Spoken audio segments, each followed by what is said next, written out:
Commissioners, welcome to the May 20th, 2026 meeting of the Clark County Charter Review Commission. Thank you for being here. Would you please join me in rising for the Pledge of Allegiance?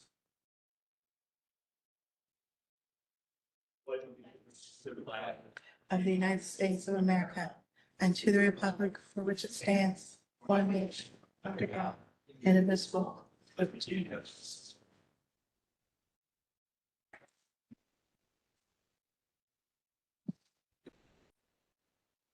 Thank you. Michelle, would you please call the roll? Commissioner Ottaguame. Present. Commissioner Donnelly. Present. Commissioner LeBrant. Chair Erickson. Here. Secretary Garber. Here. Commissioner Hamlick. Here. Commissioner Chrisley. Present remotely. Commissioner Landisberg. Here. Commissioner Jay. Here. Commissioner Klein. Here. Commissioner Gasquet.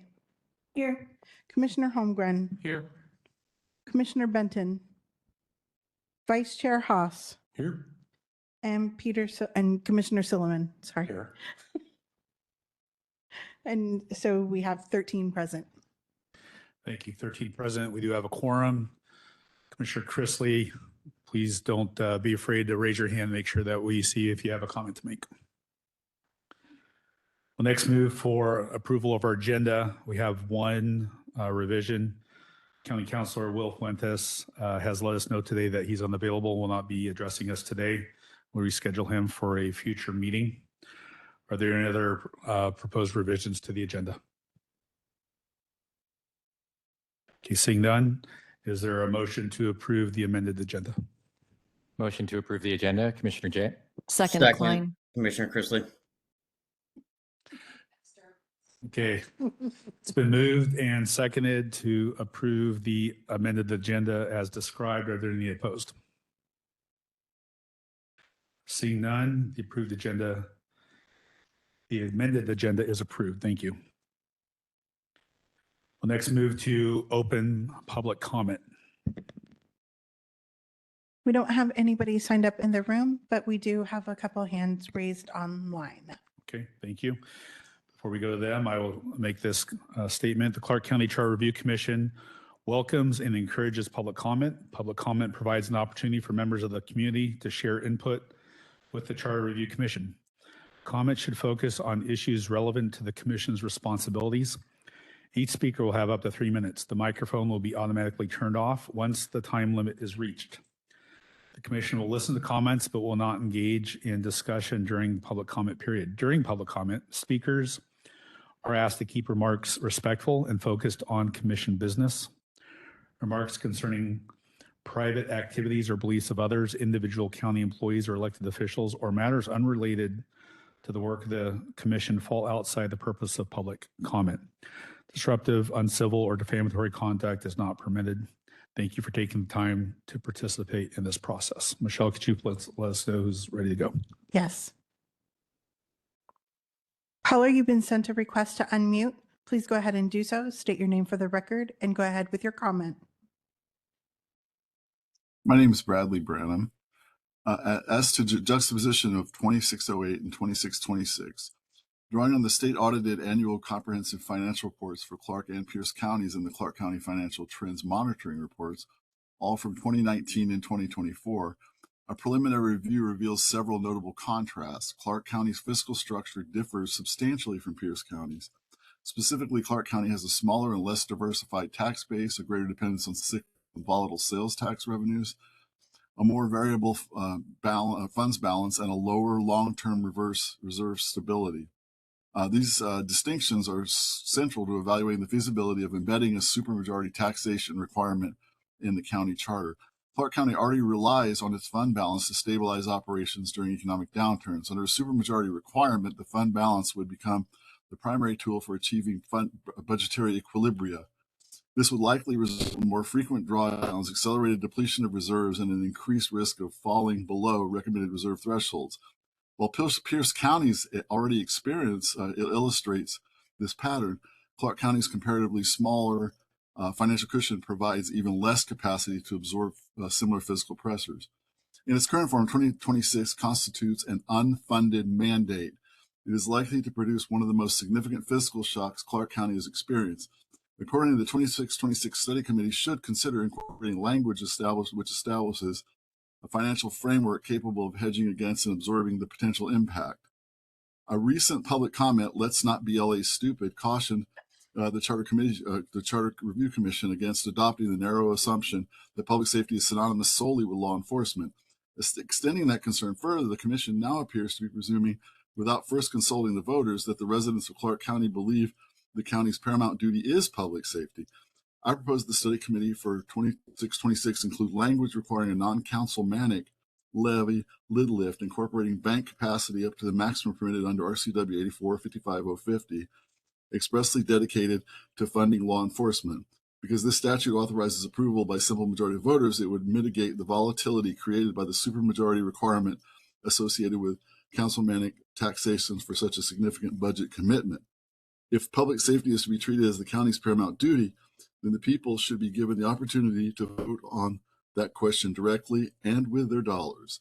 That's all I have. And thank you guys very much. And I really appreciate all the hard work you're doing. Thank you very much.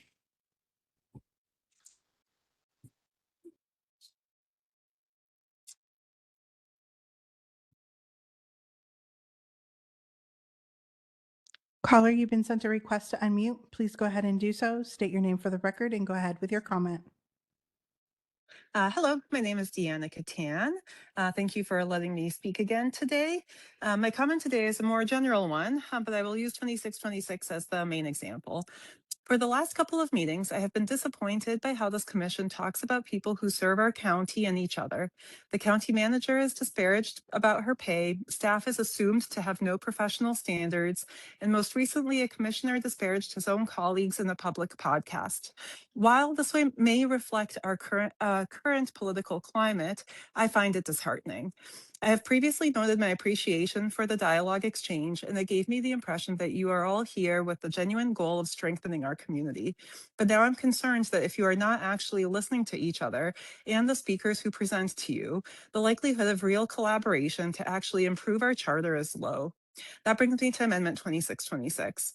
I went back and listened to Sheriff Horsch speak, and multiple times he said that he would support an amendment if an alternative could not be found, expressing concerns with an amendment like this. I've heard multiple people speak on what true public safety includes, and mostly, there have been numerous comments about the financial impact of this amendment, including Sheriff Horsch, who specifically said that the county hasn't had enough revenue to support multiple departments for some time. This is particularly timely because I just paid $5.20 a gallon for gas. Is the county going to be expected to hire additional deputies but not be able to pay for the gas that goes in their tank? Have you asked deputies which tasks they feel equipped to do and which they think would work better being performed by another group, like a mental health crisis group? It seems like something one ought to do. Again, it seems like there is not enough listening and collaboration. I have also reviewed the PFM Police Staffing Studies document, as well as Commissioner Donnelly's rebuttal, in which she wrote, "Having now read the PFM publication, I agree with the authors that ideally, periodic studies of law enforcement staffing should be done. They recommend every 5 years and at 50 to 500,000 in cost. But in the case of Clark County, no action has been taken over 15 years, despite testimony from qualified professional sheriffs. Even now, some elected officials who could and should have taken action to correct the dangerous shortage are publicly opposing this amendment without suggesting an alternative. So here's my alternative. Why not make an amendment that the county has to do a study every 5 years and assess staffing levels and act accordingly? Why lock in the county to an arbitrary staffing level instead of taking the time to understand the needs and wants of this community? I urge you to replace this amendment with one that would actually achieve your goal for public safety, one grounded in data specific to Clark County. Thank you very much. Thank you.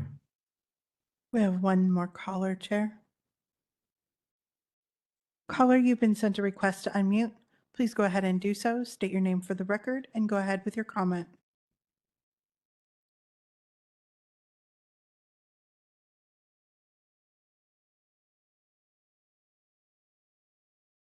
Caller, you're unmuted. Please state your name for the record and go ahead with your comment. Greetings, Commission. Can you hear me? Yes. This is Rob Anderson, and I want to commend the Commission for their work. Mostly respectful, and a lot of proposed, charter amendments have bipartisan support. However, the Charter Review Commission needs to be aware of a clear conflict of interest situation that is unfolding. As many of you know, Auditor Greg Kimsey has come before the Commission, which was a privilege, and being invited, was able to, as he's entitled to give the Commission his insight and opinions. However, Mr. Kimsey attended the first town hall with the clear intention to use his influence as auditor to shape public opinion on those who were in attendance. So instead of commissioners getting an unvarnished opinions from the public, Mr. Kimsey several times gave comments against charter amendments that he already voiced to the commission. He didn't provide neutral facts, but gave strong statements using your platform of listening to undermine the work of the commission. It's clear that the auditor, using his position, is purposefully lobbying against charter amendments in hopes to shape people's perceptions. This is an obvious attempt to use his position to put his thumb on the scale. Taking this step further, if Mr. Kimsey is willing to go this far, this charter commission is utilizing his office, the auditor's office, for financial estimates that now have to be in question. It's a well-known tactic to inflate or deflate financial assessments to sway public opinion.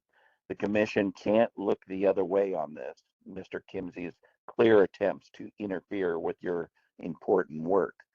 This commission, in order to protect from accusations of bias, must look and to ask Mr. Kimsey to stop this behavior or seek an independent source for financial assessments. It's unfortunate that the commission has to deal with an elected official working so clearly to undermine the people's work, but that is the situation that the auditor is putting you in. So I really believe you need to address this. Thank you so much. Thank you. Chair, that concludes public comment. Thank you. Appreciate members of the public taking time to participate in our proceedings. We'll move on to seek approval of our minutes from our May 13th, 2026 meeting. Commissioners, are there any proposed revisions to our May 13th minutes? Seeing none, is there a motion to approve our minutes in their current format? So moved, Klein. Second, Commissioner Jay. Moved and seconded to approve our May 13th meeting minutes in their current format. Are there any opposed? Seeing none, the minutes for May 13th are approved. Thank you, Commissioners. We'll next move on to Executive Committee reports, and I'll ask Secretary Garber to please begin. Thank you, Chair. I wanted to talk about our first town hall that we had this last weekend and let you all know that it went really well. We had 19 individuals come. Most of them asked questions, but we did get a few comments and we got a few comment cards, which I have input that information, so you all should be able to get it pretty soon. One thing that we noticed that it could be very easily where a citizen might ask you a question and it could quickly become maybe your own opinion. So I just want to caution you, it would be very easy to slip into that. So as we go forward and we have these town halls, we want to make sure that we stay very neutral. They also asked a lot of questions, kind of more administrative questions. They asked elections related questions. And after that, the executive committee had a discussion, and we would like to provide support in the audience. At least one member of the executive committee will be at the other town halls. So if there are questions that maybe are outside your realm, we can hopefully be able to help you with that. So we just wanted to let you know, but it really went well. People were very well received I think people appreciate this public engagement that we're doing. So it was great. Thank you. Thank you, Secretary Garber. I'll echo that. I was there as a commissioner from District 2. Well run. Thank you, Johnny, for your efforts. And thank you to the Outreach Committee. Well run. The documentation that we had available to hand out was great. And it was a well run organization. So thank you. Vice Chair Haas, please. Yes, over the last week, we have been considering the Scribner application. We realized that one of the parameters in the RFQ was to be from Clark County, and they are not. It's not disqualifying, but we wanted to bring it back in front of the body to make sure that nobody had any real heartache about that. It's not like we're making a decision for A or B. We only have A. With that said, we interviewed Kyla. I knew I was going to mess that up. The other day on the phone along with legal, and felt very, very comfortable with her experience, the way she answered the questions, her ability to get work turned around fairly quickly right now. And later in the agenda, we will be moving to new business to see if there's a motion to move forward and put the contract out. That's all I have. Okay, thank you. Commissioners, I have a prepared statement that I'll read. The May 13th meeting, Amendment 2613 was brought before the commission for a vote. 14 commissioners were present. The motion to advance to the drafting committee received 7 affirmative votes, 5 negative votes, and 2 abstentions. The chair ruled that the amendment failed to advance. Following that vote, questions were raised within the commission and presented to the chair regarding whether the motion passed or failed under the commission's bylaws and work plan.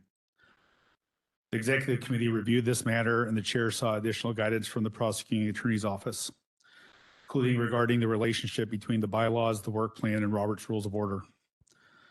Prosecuting attorney's office advised that the bylaws control over perceived conflicting work plan provisions, and that the voting threshold established in the bylaws govern this matter.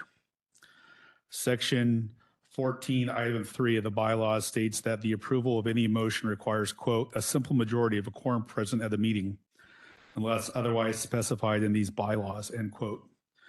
14 commissioners present, 8 affirmative votes were required for passage. Amendment 2613 received 7 affirmative votes. Accordingly, the chair's prior ruling remains unchanged.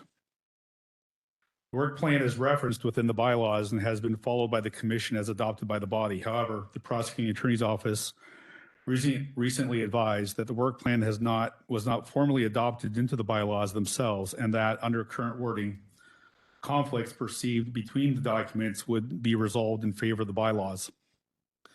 This clarification may differ from how some members of the commission understood the relationship between these two documents. Prosecuting attorney's office has recommended that the commission consider the following. 1, whether the work plan should be formally incorporated into the bylaws to reflect the commission's intent for it to function as a governing procedural document. 2, establish the order of precedence among the governing documents. And 3, reconciliation between the bylaws and work plan regarding voting thresholds. Executive committee agrees that the additional clarification would benefit the commission moving forward. The chair will now open the floor for discussion regarding potential steps forward. Are there any questions or comments?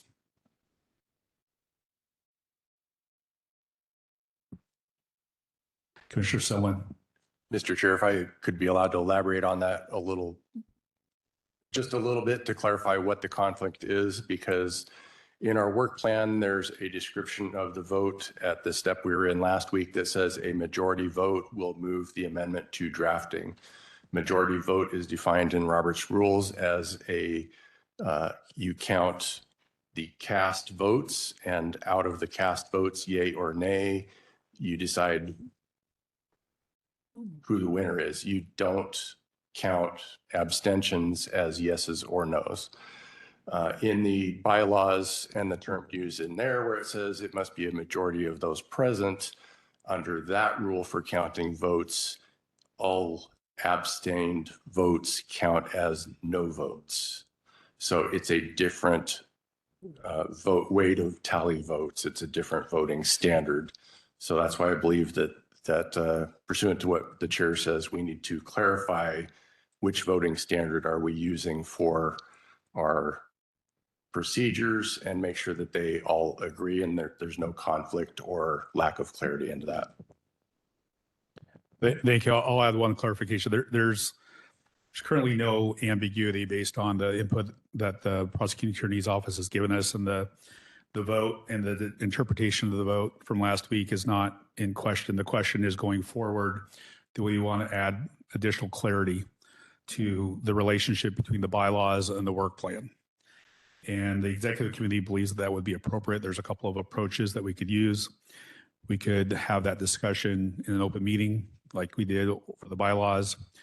We could reconvene the work plan subcommittee to bring comments back for consideration, or the executive committee could be tasked with that effort as well. There's probably other options, but we would like to have a discussion as to whether or not the body feels like that's appropriate, and if so, what would be the course forward to do that. Commissioner Adequame, please. Thank you, Chair. I do think this conversation is important, and we should likely try and reconcile those two documents.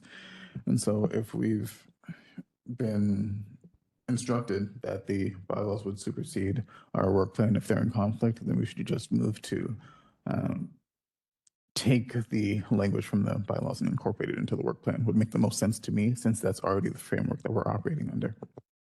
Thank you. Commissioner Donnelly, please. Yes, this is a very important point. We don't know when it will come up again, but we know it probably will. I would recommend that the executive committee be tasked with looking at both the bylaws and the work plan and coming up with a plan to make them conform and bringing it to this body for discussion at the next meeting or a meeting after that, leaving it in the hands of our executive committee to come up with a solution. Thank you. So the revisions would probably include some edits to both the bylaws and the work plan. It would potentially include explicit language that references the work plan within the bylaws and identifies the bylaws as a governing document, and then sets the order of precedence as the bylaws, followed by the work plan, followed by Robert's rules. Commissioner Jay, please. Thank you, Chair. I do think as the bylaws are currently written, it sort of negates the whole point of what a abstention vote does. So if you've had an abstention vote for a conflict of interest, rather than removing yourself from the pot, you are an effective soft no, which could be in favor of your conflict of interest should you vote to abstain in an issue, should that arise. And so to protect the point of an abstention, I think we should look into that further, though I'm not a fan of excessive use of abstentions. I think should only be used warily by councilors or by commissioners, but I digress. Thank you. Chair. Commissioner Adequame, please. If I may, in regards to a conflict of interest, I believe the right thing to do is to recuse, which is different from an abstention. So abstentions are not diluted in this way regarding conflicts of interest specifically. Just want to clarify that.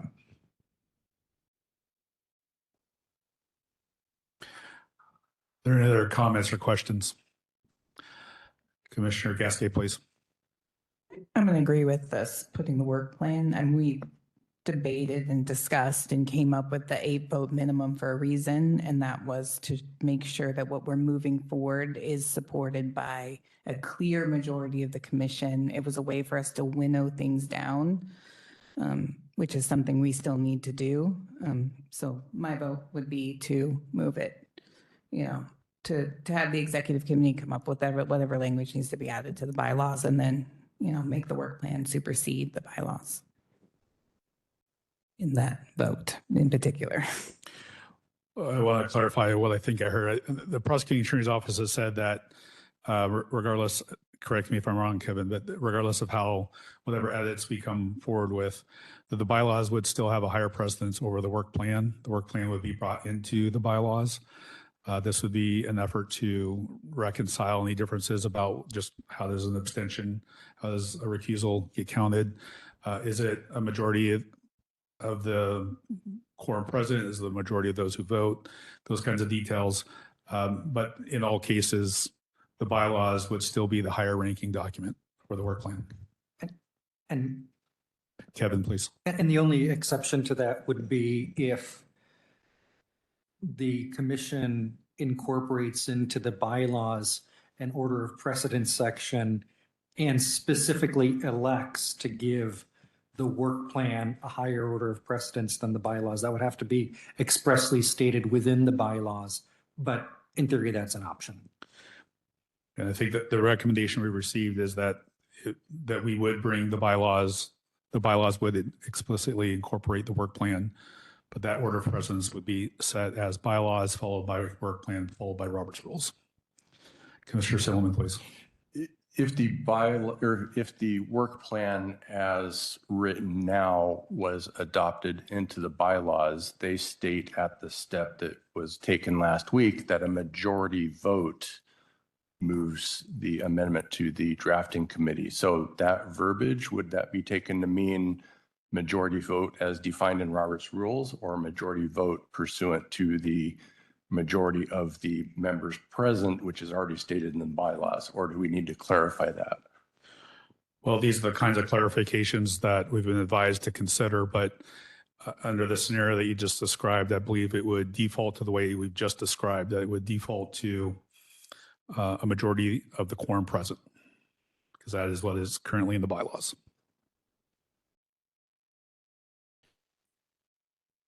I guess my point is if we bring them into the bylaws, it says majority vote. So should we change that to majority if we bring present to be consistent? And those are the kinds of changes that would be contemplated so that the documents are internally consistent.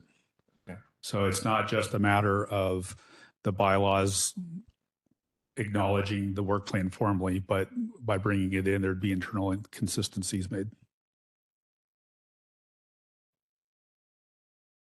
Any other questions or comments, commissioners? Commissioner Chrisley, I don't see your hand up. Is there a motion? Commissioner Donnelly, please. Yes, I make a motion that we direct the executive committee to study the conforming of the work plan and the bylaws in an appropriate and legal manner and bring their recommendation to the full commission at a future meeting. Is there a second? Second, Gasky. Okay.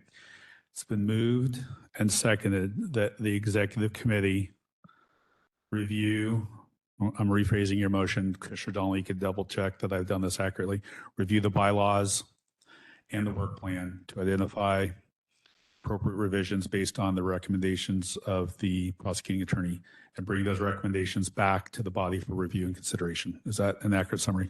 Okay, thank you. Is there any further discussion? Commissioner Silman? is that what the executive committee was looking for them to come up with that? Or were you actually looking for because we had a work plan subcommittee before, were you looking for maybe a broader group to be involved in this? Well, we weren't looking for added work, but we offered ourselves up as an option, recognizing that we're all busy, and to reconvene the work plan subcommittee represents another task for a lot of people as well. So I would say that we're not opposed to it, but it wasn't the only option that was under consideration. So now that we have a motion on the floor to that effect, that's what we're considering now.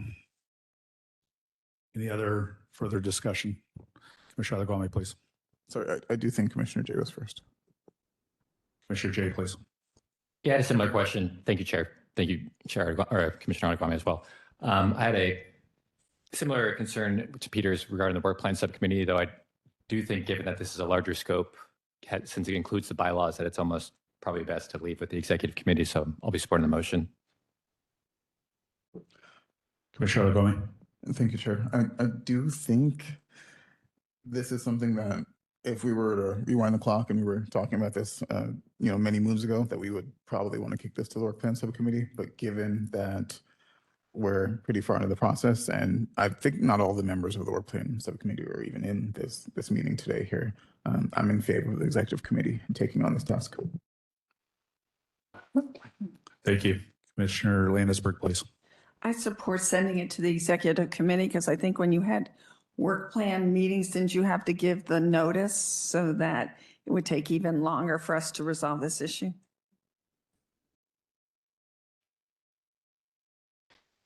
The types of, we're not envisioning, wholesale revisions. We're just looking to remedy some apparent inconsistencies and to make references. So it will be very strategic edits. Commissioner Lagome.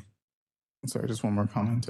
I want to just underscore Commissioner Gasquet's earlier comment about how we did spend quite a long time on deciding the threshold. And so I think if that threshold isn't clear in the work plan, but we're lucky that the bylaws as they stand make it clear, we should make sure that that's consistent throughout both. So that the threshold that we all spend a long time deliberating about is very clear in both documents. Thank you for raising that. So I guess before the executive committee spend some time on this, maybe it would be good just to make sure that the body has had an opportunity to comment on that, because that is a major topic of this matter. I believe what I'm hearing you say and what Commissioner Gasquet said earlier was that the intent, notwithstanding what the bylaws currently read as, is that for an amendment to advance at any stage along the way, it should receive 8 affirmative votes, and that is independent of the quorum present. Is that what you're saying, Commissioner Lagome? That was my understanding. Okay. All right. Commissioner Holmgren, please. I have 2 comments. One was just if we could clarify a timeline that we're expecting to hear back from the executive committee. I think that would be helpful. Are we thinking next week or the week after? The other comment was I was under the impression that the 8 vote, and I'm not looking at the bylaws, obviously, the 8 votes threshold was for placing it on the ballot, not necessarily all of the intermediate steps, but I maybe am misremembering where that rule was put into the bylaws. Well, I think you're correct that there is a specific reference to 8 votes to place an amendment on the ballot, which in the context of our work plan is the delivering it out of the drafting committee into the auditor's office. Outside of that, it is silent with respect to what majority means, or there's the majority of the quorum present. I believe it's limited in the times when it says 8 votes. So that speaks to the underlying issue that we're addressing right now. Commissioner Landisberg, please. In response to what Commissioner Holmgren said, as someone who's chairing the drafting committee, it doesn't make sense for us to actually put it into a resolution format and get it ready to send to the scrivener if it's not going to go forward. It's just a waste of money. Well, all of our votes to date, the validity of our votes to date are not in question. So those amendments that have been sent to the drafting committee should still be receiving the review and the attention of the drafting committee. The vote on 2613 is not in question. But this has brought to light the potential for some confusion in the future, which you're trying to eliminate and preemptively avoid. As far as the timing goes, that is a good question. We'll have an update one way or the other next week as a minimum. Commissioner Gasquet, did you have a comment that will come back to someone? No? Okay. Okay. I would just say that the 8 vote should come going to the drafting committee. Once it's in resolution form, it should already basically be approved by the body. Commissioner Silverman, please. Is the direction we're going to go in making these mesh together or incorporated together to specify that the votes will be a majority of the members present or a majority vote? Are we leaning one way or the other, or do we know that yet? Well, we just heard a couple of comments to that effect, and the rest of the body can chime in if there's opinions. But what I just heard from two commissioners is that the intent is 8 votes, 8 affirmative votes, and that is independent of the number of commissioners in attendance. So we would change that at step 5 in the work plan to read 8 votes like it is in step 6 to go to the auditor. Is that where we might go? That's what that implies. Okay. But no decisions will be made exclusively by the executive committee. We're taking input now, so we understand what the body's desires are, and then bring it back for review and consideration. But unless someone else has other opinions, then what I'm hearing and the direction that we would take this is that all votes, regardless of what stage they are in the work plan, would require a minimum of 8 affirmative votes, independent of the number of commissioners present. Commissioner Adegwame. Sorry, Chair, just to clarify, I think we did call out a lower threshold earlier in the work plan, so all votes would not be correct, but the votes that we will experience going forward from here would all fall on that threshold. Correct. Okay, so it has been moved and seconded. We've had discussion. Is there any more discussion or comments before we go to a vote, please? Okay, Michelle, would you please call the roll? Commissioners, an affirmative vote is to affirm the motion to task the executive committee with these efforts.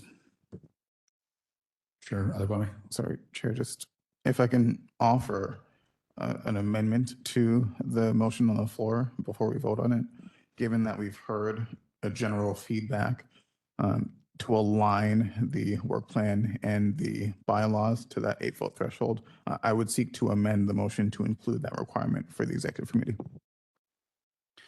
Okay, so it's been moved to amend the main motion that the work by the executive committee would specifically include an 8-vote minimum threshold. Is that correct? Okay, is there a second to that amendment? Landisberg, second. Okay, it's been moved and seconded to amend the main motion that the minimum threshold be 8 affirmative votes. Commissioner Jay, please. So I just have a question. If it's out of the question for us to preserve that 5 votes as well for the first reading, and if it is, then I would like to offer Commissioner Adegwame a friendly amendment to protect that 8 vote, but also protect the 5 vote in the beginning of the process. I do consider that amendment to be friendly. So your amended motion would be 8 vote minimum with respect to forthcoming votes, correct? Sorry, forthcoming votes, as in votes that are later on in the process, not all votes in the future that are forthcoming, because we may again enter first readings as per Commissioner Jay's point. And so specifically the ones that are in this part of the process that we're in should all be 8 votes from here. But to Commissioner Jay's point, there will be, once we get to the first reading stage again for next year, there will be those 5-vote thresholds, which should be incorporated and considered as we seek to amend the work plan and bylaws to be in congruence. Okay, so well taken. So would you like to restate your amendment, please? Yes, the amendment is to specifically direct the executive committee to enshrine a 5-vote threshold for the first readings and an 8-vote threshold for subsequent votes, so that they are more clearly indicated in the bylaws and the work plan both. Then bring that back to this body so that we may vote on it. So I think the amendment is with respect to the number of votes, because the main motion is for the executive committee to do that work. Your amendment is with respect to the vote threshold that will be identified by the. Correct. That statement was intended to be a reading of the motion as amended. Okay. All right. Landisberg, second. And you had a second. Okay. Okay. So we are, you got that, Michelle? We are on, you have a comment, Commissioner Klein? Well, just clarification. The suggestion and the motion by Commissioner Donnelly was to have you, the executive board, deliberate on this and bring back a suggestion. Whereas you're getting direction from the other commissioners as to how to compose the suggestion to us. So it almost seems like, why have you deliberate and bring back a suggestion when you're getting direction from these commissioners? So I hesitate to vote on the direction you're being given, as opposed to having you, the executive board, deliberate and bring back to us something for us to discuss and vote on. Well, that's a point well taken. I would say that there's probably multiple components to what that effort looks like. One is to decide what the voting threshold will be. And the second is to decide how the documents would be amended to allow for that agreement between them.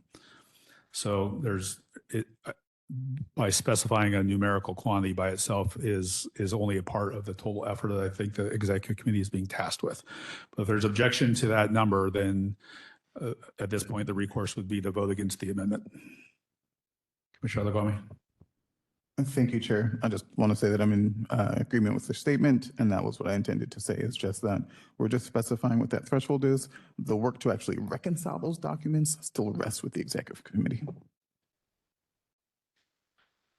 Commissioner Jay. Thank you, Chair.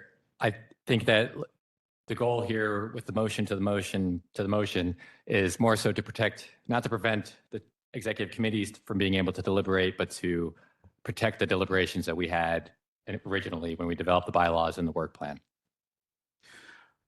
I would say a reminder to the body that the executive committee is not making any final decisions. We'll be regardless of the direction that's being provided right now, this would guide the executive committee in what is brought back to the body. There will be another discussion, another vote at that point. Commissioner Donnelly. Yes, Donnelly. I would just like to say that this is a good discussion to have now, rather than wait until you've done all of your work and then discuss this very important point. So we may as well have the discussion now and agree on this point, rather than leave it until your report on this. So it's just pragmatic to give this guidance now. And I support the 8 votes. Okay, thank you. Okay, seeing no other comments, the motion on the floor is the amendment to the main motion, which is to clarify 8-vote minimum for all votes except the first readings. Dispose of that, and then we'll come back to the main motion. So, Michelle, would you please call the roll with respect to the amendment? Commissioner Adegwami. Aye. Commissioner Donnelly. Aye. Chair Erickson. Aye. Secretary Garber. Aye. Commissioner Hamlick. Aye. Commissioner Chrisley. Aye. Commissioner Landisberg. Aye. Commissioner Jay. Aye. Commissioner Klein. Aye. Commissioner Gasquet. Aye. Commissioner Holmgren. No. Vice Chair Haas. Aye. And Commissioner Solomon. Aye. Okay. All but one. Okay, so 12 ayes, 1 no, 2 absent. That brings us back to the main motion, which is for the executive committee to review the bylaws and the work plan to implement the recommendations of the prosecuting attorney's office, and with respect to vote thresholds, do so with a minimum of 8 votes for all votes except for first readings. I believe it was moved and seconded before we had the amendment. Is there any further discussion before we go to the vote on this? Okay, seeing none, Michelle, would you please call the roll on the main motion, please? Commissioner Adegwami. Aye. Commissioner Donnelly. Aye. Chair Erickson. Aye. Secretary Garber. Aye. Commissioner Hamlick. Aye. Commissioner Chrisley. Aye. Commissioner Landisberg. Aye. Commissioner Jay. Aye. Commissioner Klein. Aye. Commissioner Gasquet. Aye. Commissioner Holmgren. Aye. Vice Chair Haas. Aye. And Commissioner Solomon. Aye. Unanimous. Okay, thank you, commissioners. Motion does prevail. While we're on this topic, because we do have 13 present, again, you can confirm this with me, and we will be taking a vote today. Our bylaws in their current format still govern our actions, and they do say it's a majority of the quorum present. And for today, that would be 7 votes. Okay, we'll move on now to committee reports. We'll begin with the Public Outreach Committee. Commissioner Holmgren, please. Thank you. And thank you to Commissioners Garber and Commissioner Erickson for your comments on the town hall that you attended. It sounds like it went well. I sent out a message yesterday with a summary of the public comments that we have received via the comment form and via the town hall itself. Thank you again, Commissioner Garber, for compiling those into a spreadsheet. We're in the process also of compiling the spoken and the participation at these meetings into that summary document so that we have something that compiles all of the public comments, or as much of the public comments that we've received so far, into something that you can review on your own. If you have questions about the way it's formatted or you need something to change, please reach out to me. We've continued to send out the newsletter. I don't think this week's has gone out yet, and that's because we were getting clarification on the request for speakers form, which it's up. Yeah. So the request for speaker forms is up. So different organizations or people can request commissioners to come and speak to them. And so that will be included in the upcoming newsletter.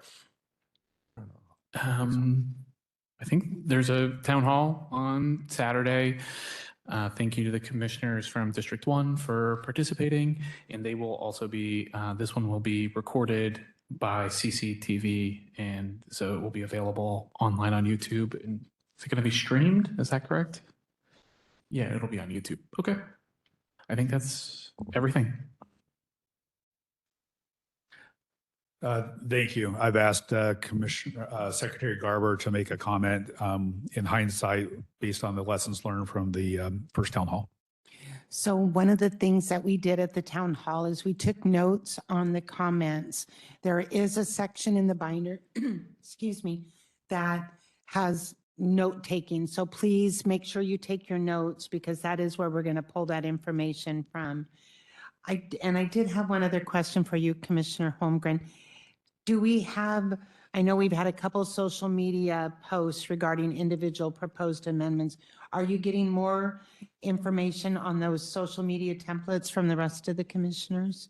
No, we've only received a couple of the social media templates. So if we don't receive them, I think we will probably not make posts, or we will, I guess we could maybe this is something to decide. We can not make posts, or we can, as a public outreach committee, design the language of those posts without the sponsor writing them. And we can base that off of the language. We have a document that summarizes each of the proposals for the town halls. We could base it off that language, which is largely factual, and based off of the policy detail form that was provided. That's great. Thank you. Having reviewed that document at the town hall in neutrally describing the amendments, I think that document would serve as a good neutral factual basis for the social media posts. So if you are not receiving supplemental feedback, that I would suggest that that document serves as a very good factual neutral presentation of the amendments and could be used for your social media posts.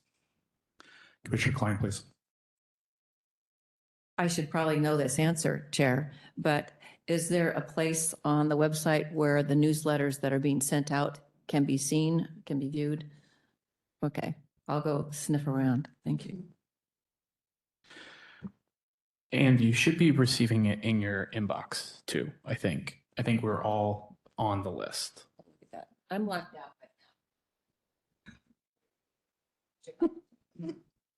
right now. Commissioner Holmgren, thank you to you and the Outreach Committee for amazing work. Really appreciate that. One question, and I'll come to you, Commissioner Alagome.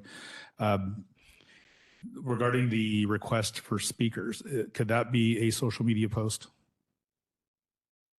Saying yeses. Okay, thank you. Yes, it can be. Okay, thank you. Commissioner Adegwami, please. Thank you, Chair. Commissioner Holmgren, can you just double check that we're all on that distribution list for the newsletter? Is that in our county email? Yeah. Okay, thank you. It sounds like the other people aren't getting it, so we'll double check and make sure. I'll re-verify. Okay, thank you very much. Move on for updates from our amendment study committees. That's for a quick update. Those committees that have not yet been heard or are not scheduled to be heard today. Beginning with 2607, requiring land supply and construction cost analysis. Commissioner Jay, please. Thank you very much, Chair. So a lot of things have been happening with this amendment in terms of my working on it, especially over this weekend since I had to get it ready for next week. But we received our PA and financial analysis. All my presentations are ready for it, though I want to point out there have been a few changes to the amendment. I've decided that the current name of the amendment was a bit of a mouthful, so I've started calling it the Housing Impact Analysis Amendment. And I have also, just for the knowledge of the body, I have removed the provision regarding impact fees from the final amendment. And I have met with my commission to let them know about these changes that I've made to the amendment. And a lot of this has been largely done with the help of Kevin, as I've mentioned, in the PA's office. So really appreciative to Kevin, as I've mentioned before, but also to the financial analysis as well from the Financial Services Office. So thank you very much. We're very much in business, but there have been changes and I don't want to give them all away to keep the surprise for next week. So, but wanted to share that, a couple big ones. Thank you all. Thank you. 2614, performance audits. Commissioner Silliman, please. Still waiting for the prosecuting attorney and financial services to provide feedback. 2620, limitation on consecutive terms for county councilor members. I'm the chair, and we are awaiting review by the PA's office and financial services still. 2623, revised council powers regarding boards and commissions. Commissioner Adegwami. Thank you, Chair, and thank you to the PA's office for providing their feedback, as well as thank you to financial services. We are on track for our presentation next week. And that is one that has a slightly earlier due date because of the holiday. Yes, thank you. 2624, require annual report publication by county manager. Commissioner Adegwami. Thank you, Chair. We are still awaiting feedback from the prosecuting attorney's office and financial services.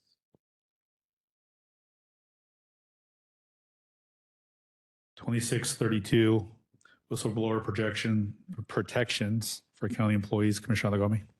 Thank you, Chair. We are still awaiting feedback from the prosecuting attorney's office and financial services.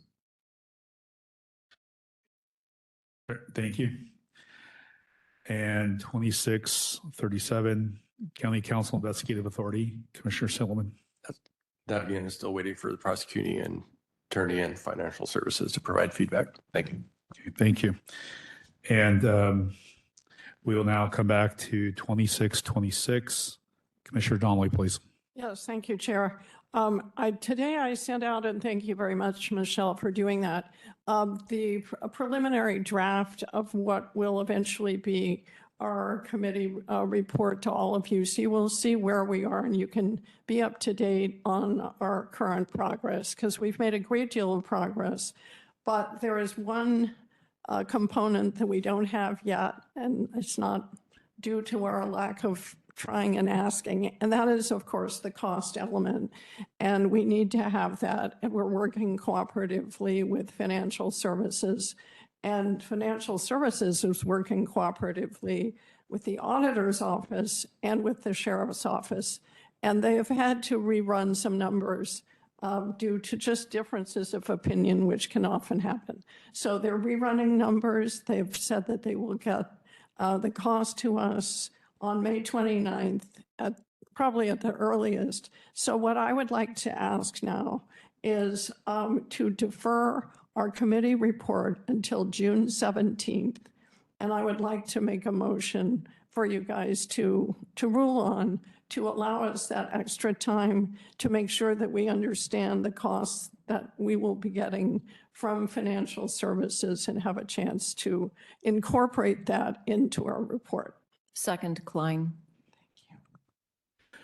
Thank you, Commissioner Donnelly. So it has been moved and seconded to allow Amendment Proposal 2626 Committee Report to be rescheduled from its current time slot of June 3rd to a new time slot of June 17th. Is there any discussion?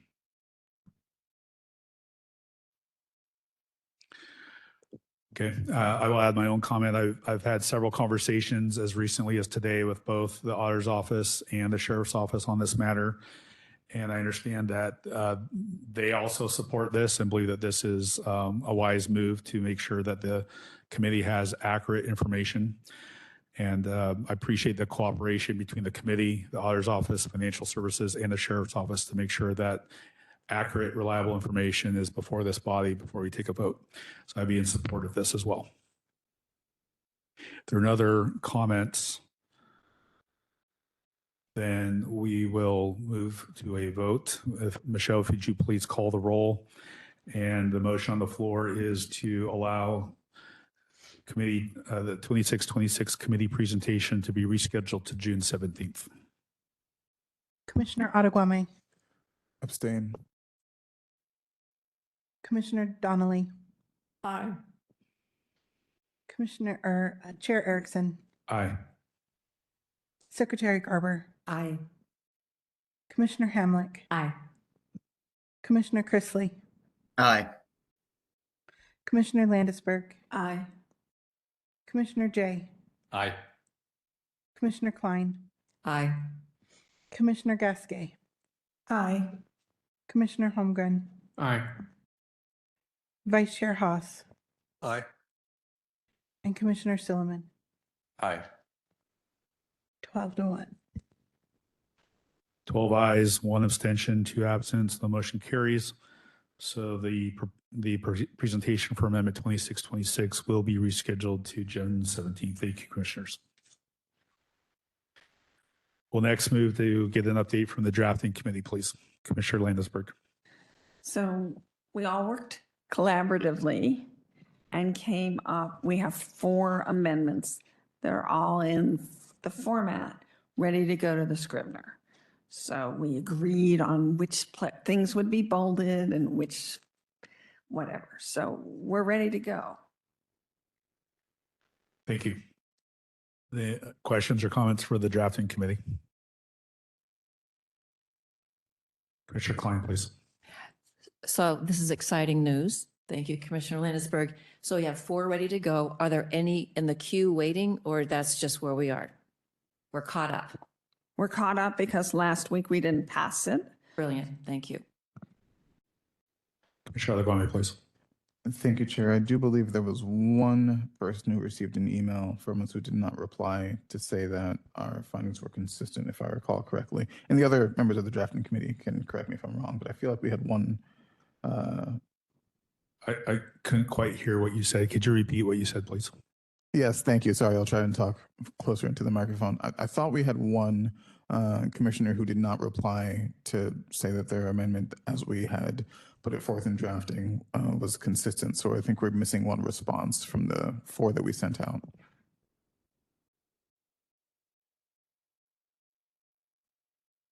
Why don't we just get back for you to contact that person one more time? But by the time we're ready to go to the Scrivener, we should be ready to go to the Scrivener. Thank you.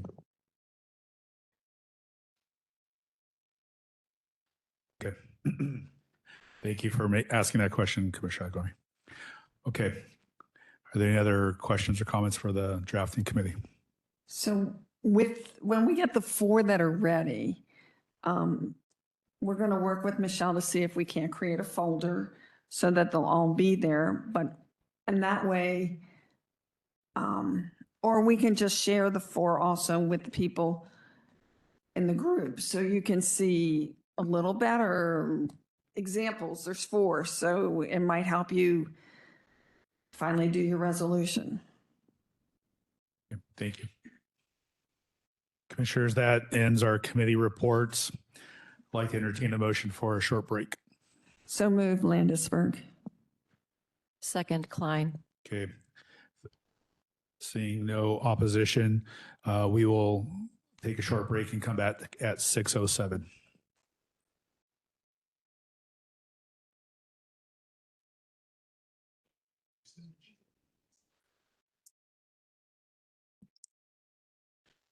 Commissioners, welcome back. We'll move on in our agenda. Next will be comments by county staff. And we'll begin first with Michelle. I don't have anything tonight. Thank you. We do appreciate everything you do for the commission. Kathleen, is there anything that you'd like to share with us? Not tonight. Thank you. Johnny, please. Yeah, Johnny McAnally Communications. I'll just confirm that I have been putting the newsletters on the website. Did make a social media post on the form for folks to fill out for speakers. I'll continue to do that as I advertise your town halls and that type of thing as well. CVTV, if they are recording this weekend, that's awesome. That'll be on their website. We can also put it on your website as well if you wish. And then put that out on social media too. So just confirmation there. Thank you. Appreciate all that support that you give us as well. Kevin, anything from the prosecuting attorney's office, please? I would just like to thank the chair for doing. You speak into your microphone a little closer, please. It's really sensitive. Actually, I turned it down a little. Oh, did you? So now Okay. you have to move it closer. Okay, good. Thank you.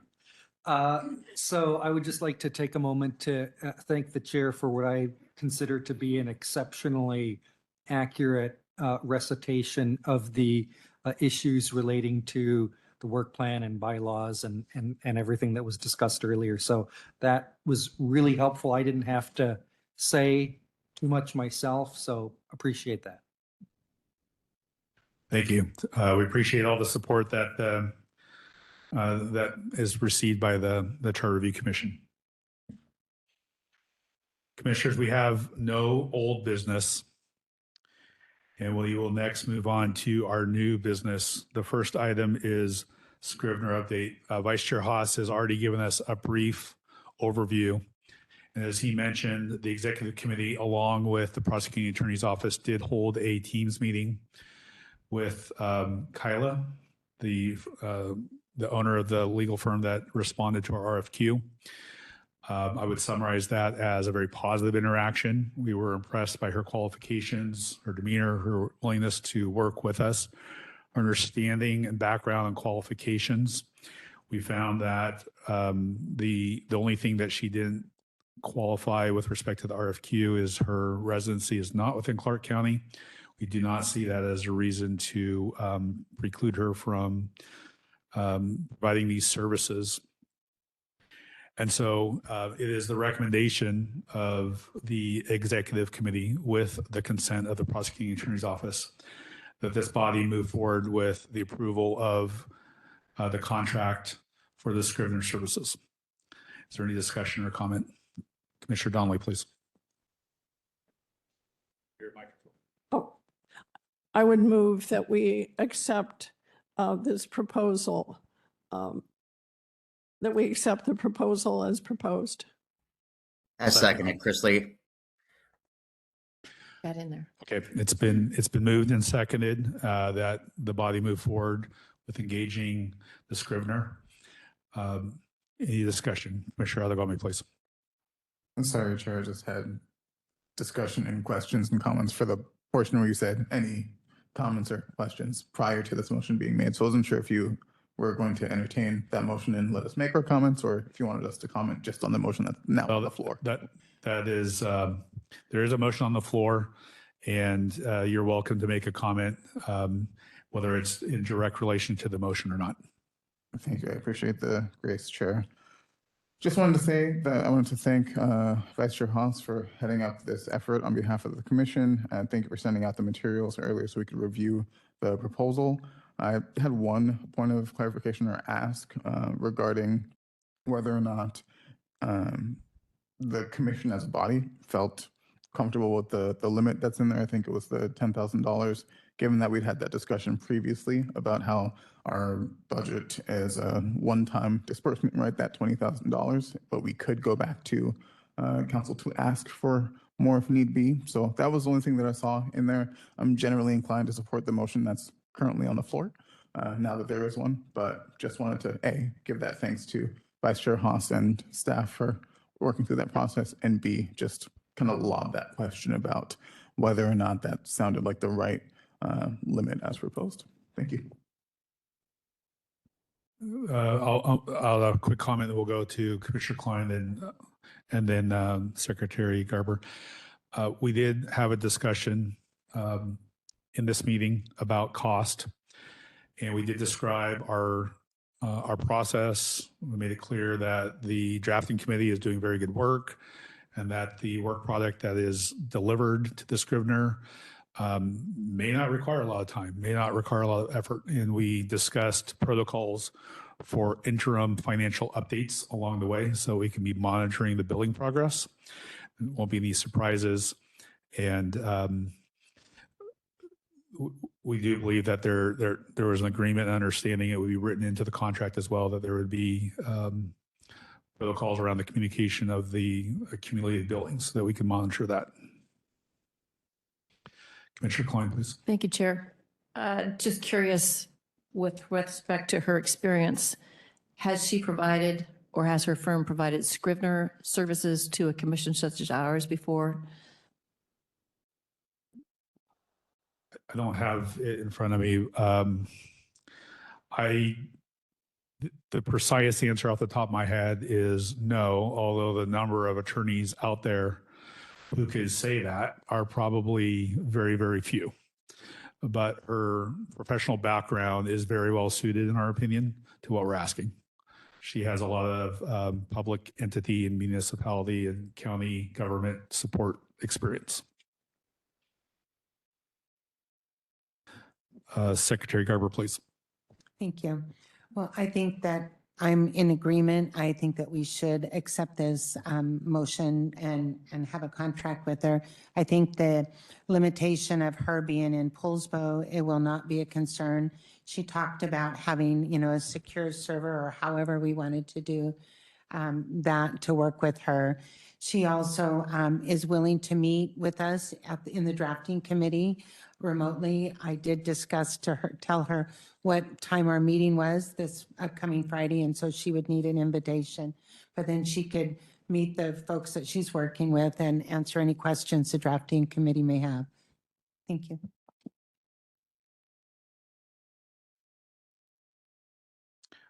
Okay, seeing no other, Commissioner Lansford, please. I just have a comment to the commission on how we're gonna, assuming we get this thing signed. Right now, we have 4 in the pipeline. Maybe there's gonna be 1 passed this week, which we would, as a drafting committee, look at next week. So are we gonna dribble onesies, or are we gonna try to, after the initial 4, try to accumulate several so we're not dribbling them? Well, we had a discussion with her about that, and she's very flexible. She'll accommodate what we ask for. But we did describe that amendments are being discussed and deliberated upon and voted upon on a rolling basis, and then being delivered to the drafting committee on a rolling basis, and that we would likely be delivering them to her also on a rolling basis so as to avoid a logjam at the end. Okay. Commissioner Lagome, please. Thank you, Chair. Given that there have been, I think, several comments based on this meeting, do you know if there is an intent to release any notes or takeaways or other things we could have that might help us understand sort of, especially for the drafting committee? Because it sounds like you discussed some things that are materially probably going to be important to our process that we're not aware of as a body.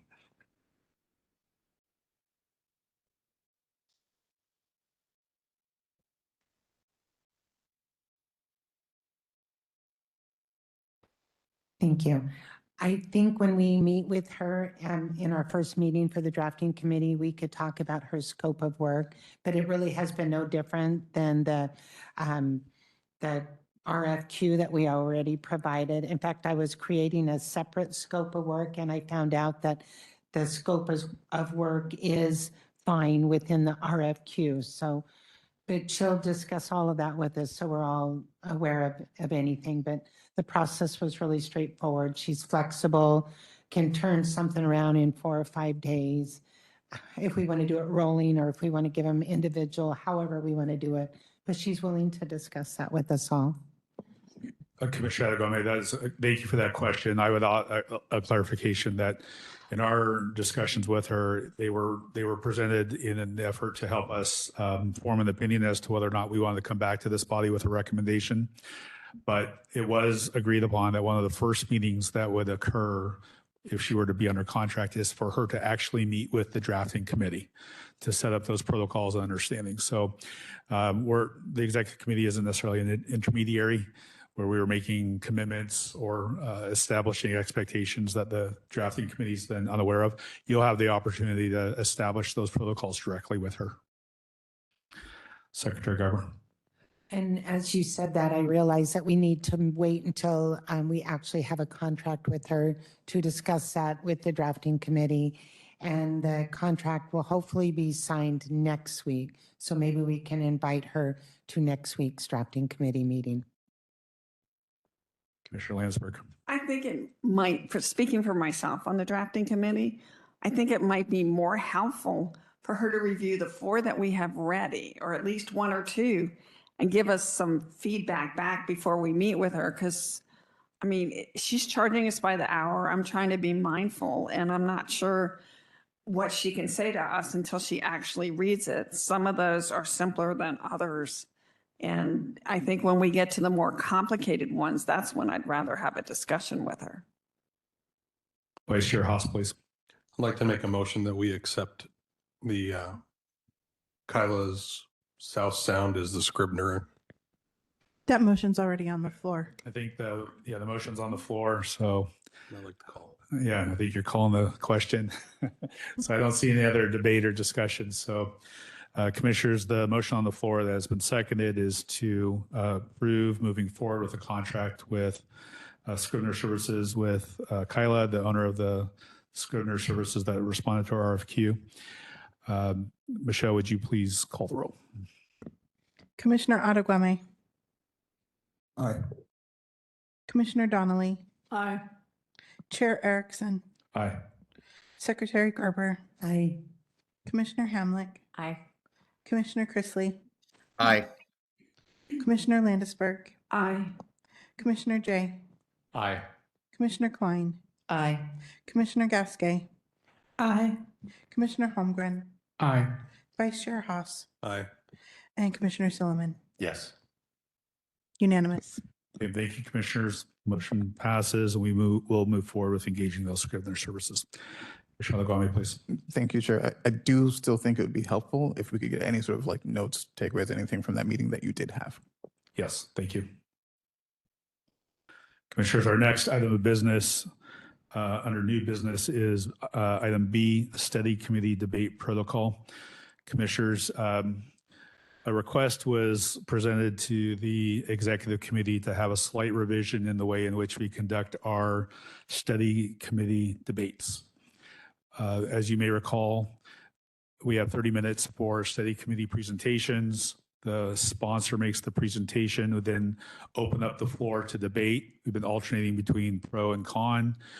Along the way, the sponsor has been given opportunities to continue to chime in, offer comments, clarifications, and in some cases, rebuttals.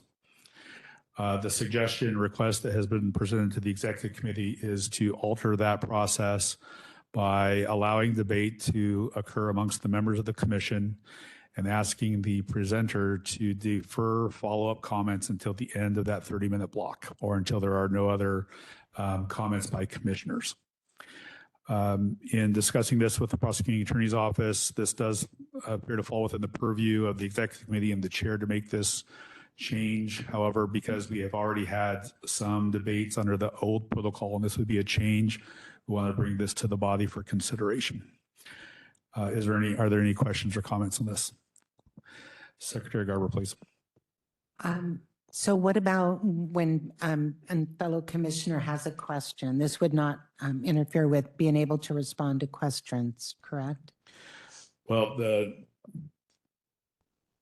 what was discussed is that the presenter would perhaps keep notes of questions, comments, concerns, and that those would all be addressed in a final wrap-up comment by the presenter at the end.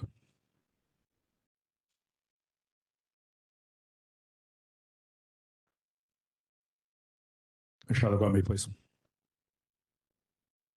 Thank you, Chair. Would you be able to shed some light on the intent of this change, what it's meant to, I guess, solve, what the problem is that we're trying to solve here? Well, I'm going to be speaking secondhand information because it was not a request that was originated within the executive committee. But as I understand it, it was the intent behind it is to allow for what I personally would describe as a free flow of discussion amongst members of the commission, that including the ability to express opposition to an amendment without immediately being subjected to a rebuttal by the sponsor.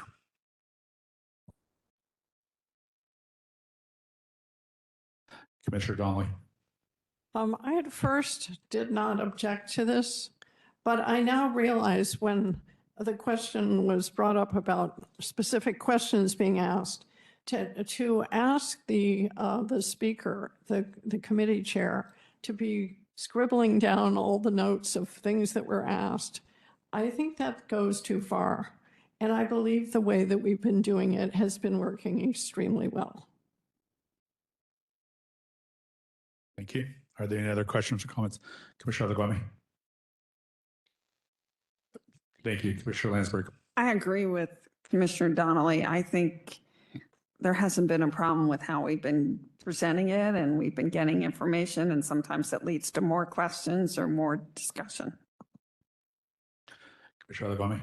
Thank you, Chair. I do think there's something here about if you're going for and against, but then the presenter's also rebutting the against comments, you're really going for, against, for, against, as opposed to for, against, for, against. So I think that format needs to maybe go away. But I think Commissioner Donnelly has a very good point that it's, especially, some people speak faster than others, some people chime in more. There's just going to be a large slate to answer to at the end for the presenter. But I do think maybe the for and against is what's kind of wrong with the process. I don't know where that came from. Because you really end up with just kind of 2 fors and 1 against if you're having the presenter rebut the against and also, co-sign the fors, as it were. But I think having them wait until the end might go a little too far, to Commissioner Donnelly's point. Thank you. Commissioner Chrisley, please. Yes, thank you, Chair. I think this goes to the point of when we're doing for and against, right? And so when you're doing the for and against, I think to Commissioner Adequame's point, if there's going to be an immediate rebuttal from the sponsor, the presenting sponsor, I think with that, it doesn't lead to debate, and it also takes up time, right? There's a limited amount of time. There's 30 minutes for the presenting sponsor to deliver their presentation. And then it also turns around and it limits the time that the other commissioners have to speak if the presenting sponsor is going to rebuttal after every commissioner has something to say. I think there's a difference between if we're going to do, for and against, and that's a statement. That's separate, I think, from if a commissioner has a specific question for the presenting sponsor. So if a commissioner has a specific question for the presenting sponsor, they can say, this is, the question that I have. But if I'm going to give, let's say I give an oppose, I don't need to hear from the presenting sponsor a rebuttal from that. I've said what I had to say, and I didn't have any questions. So if a commissioner doesn't have any questions, why is the presenting sponsor then feeling the need to have a rebuttal to what is a statement and not a question? I think there's a difference between statement and question. Commissioner Gasky, did I see your hand earlier?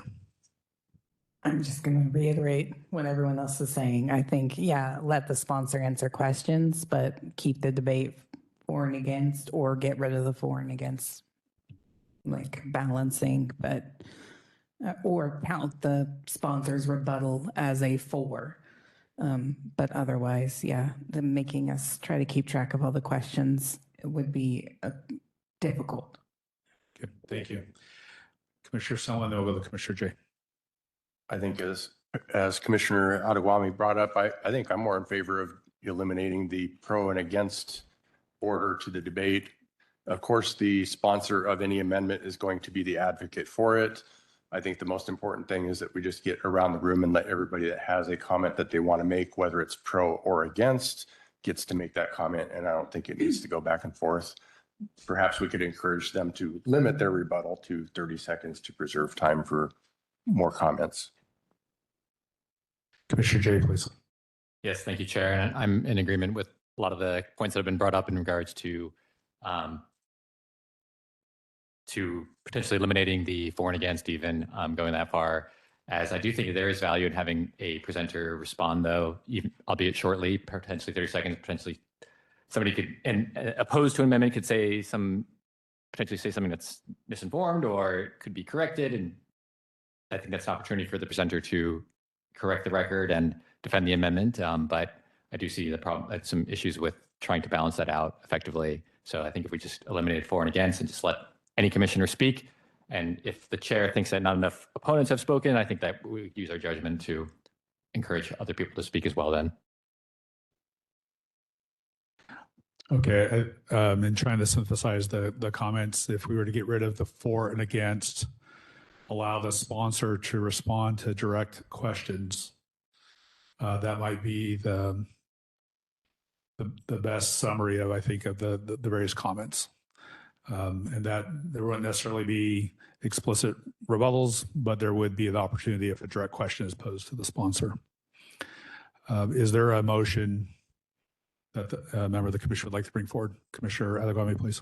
Move to revise the study committee debate protocol so that instead of having any for and against statements, any commissioners permitted to speak, and the sponsor, instead of rebutting statements, will just answer direct questions.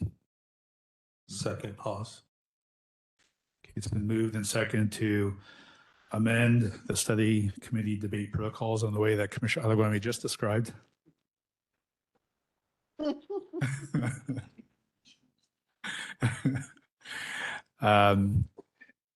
Seeing no other debate, then Michelle, would you please call the roll? An affirmative vote would advance the motion by Commissioner Adewami. Did we get a second on that? Okay. Pass. Yeah. Thank you. Commissioner Adewami. Aye. Commissioner Donnelly. Aye. Chair Erickson. Aye. Secretary Garber. Aye. Commissioner Hamlick. Aye. Commissioner Chrisley. Aye. Commissioner Landisberg. Aye. Commissioner Jay. Aye.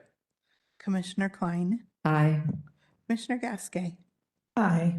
Commissioner Holmgren. Aye. Vice Chair Haas. Aye. And Commissioner Silliman. Yes. Unanimous with 2 absent. Okay, commissioners, thank you for that. All right. So that advances us to our most substantive new business items. This is to hear study committee presentations.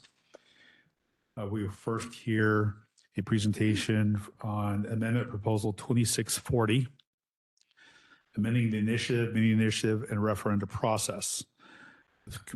With Secretary Garber as the sponsor. Secretary Garber, are you ready to begin? Thank you. Okay, So please begin. we are reviewing the study committee presentation for 2640, amending the initiative, mini initiative, and referenda process. I am the chair, and my committee members are Liz Klein and Eric LeBrandt. So next slide. In the In the Clark County Charter, it is stated that the people of Clark County reserve the power to make certain proposals at their option and to approve or reject them at the polls, independent of the council. The Home Rule Charter grants the citizens of Clark County the right to initiative and referendum, and no petition has advanced to the ballot since Clark County became Home Rule in 2000, in part due to the high signature threshold required. Next slide. So the benefits of an initiative and referendum, first of all, it empowers the people. It gives citizens a direct role in lawmaking and allows individuals or groups to propose laws and elevate issues lawmakers may miss. And referendums let voters approve or reject laws, checking elected officials and helping major policies reflect public will. Next slide. It also encourages innovation and accountability. Initiatives can move forward ideas county council considered too risky or controversial by putting them to voters. They can spur reforms such as environmental, safety, and ethics measures, so laws keep pace with changing needs. Referendums also promote county council accountability by requiring public approval for contested measures. Next slide. So what this proposal will do, it will amend Article 7, initiatives and referendum. It would lower the requirement for verified signatures on an initiative or referendum from 10% to 8%. And it would also allow the transfer of signatures from an unsuccessful initiative petition to a mini initiative if the required 3% of valid signatures has been obtained. Now, signatures that are required for petitions only affecting unincorporated Clark County would be calculated using the same method as petitions for the entire county. And what I mean by that, it'll be based on the last governor's election, like countywide ones do. The current language refers to the date the initiative was filed, which creates a very complicated process for the elections office. This would resolve that. And would also allow the county auditor, the elections office, to utilize random statistical sampling to verify initiative, mini initiative, and referendum petition signatures in compliance with WAC 434-379-010 by sampling no less than 3,000 signatures submitted. And of course, no petition may be rejected solely on the basis of statistical sampling. Next slide. Okay, now here's where I have to stop you all. This morning when I was working on my presentation, I realized I'd had a cut and paste error, and that top paragraph is from my other proposals. So please disregard that. But this gives me a great opportunity to talk about the changes, the slight changes that have been made in this initiative. So after conferring with the study committee and the elections director, we have made a slight change in the random statistical sampling section only. And instead of that random sampling, originally it said countywide petitions, and it would require 10% of the signatures to be sampled. This would allow, this language change would allow countywide initiatives and initiatives that are in the unincorporated area, as well as mini initiatives, to be utilizing the random statistical sampling. And it would require 3,000 signatures, which is actually more than the 10% we indicated. So I did some calculations. So right now, if we did the 10%, it would require them to review 2,900 signatures. But the 3,000 would make them do more. And on an unincorporated petition, it would actually be 22% of the signatures would be reviewed.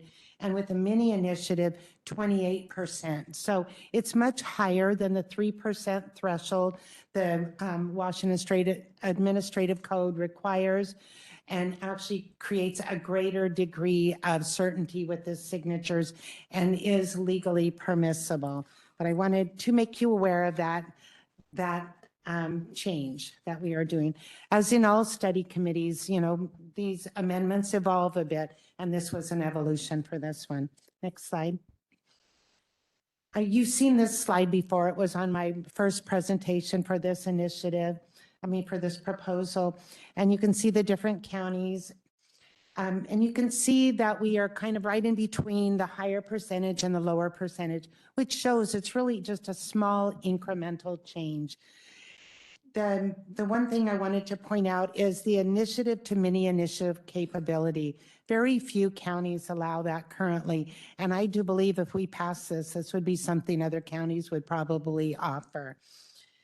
And we talked about the number of initiative and referendum that made it to the ballot before. And as you can see, we've had 0 for Clark County.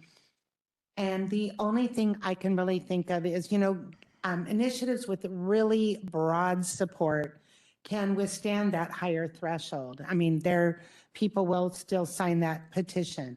So I think that 8% is a small change, but I still believe that that would be enough to encourage more people maybe to bring forward and work through the initiative petition process and not be hindered by that 10% required. Next slide.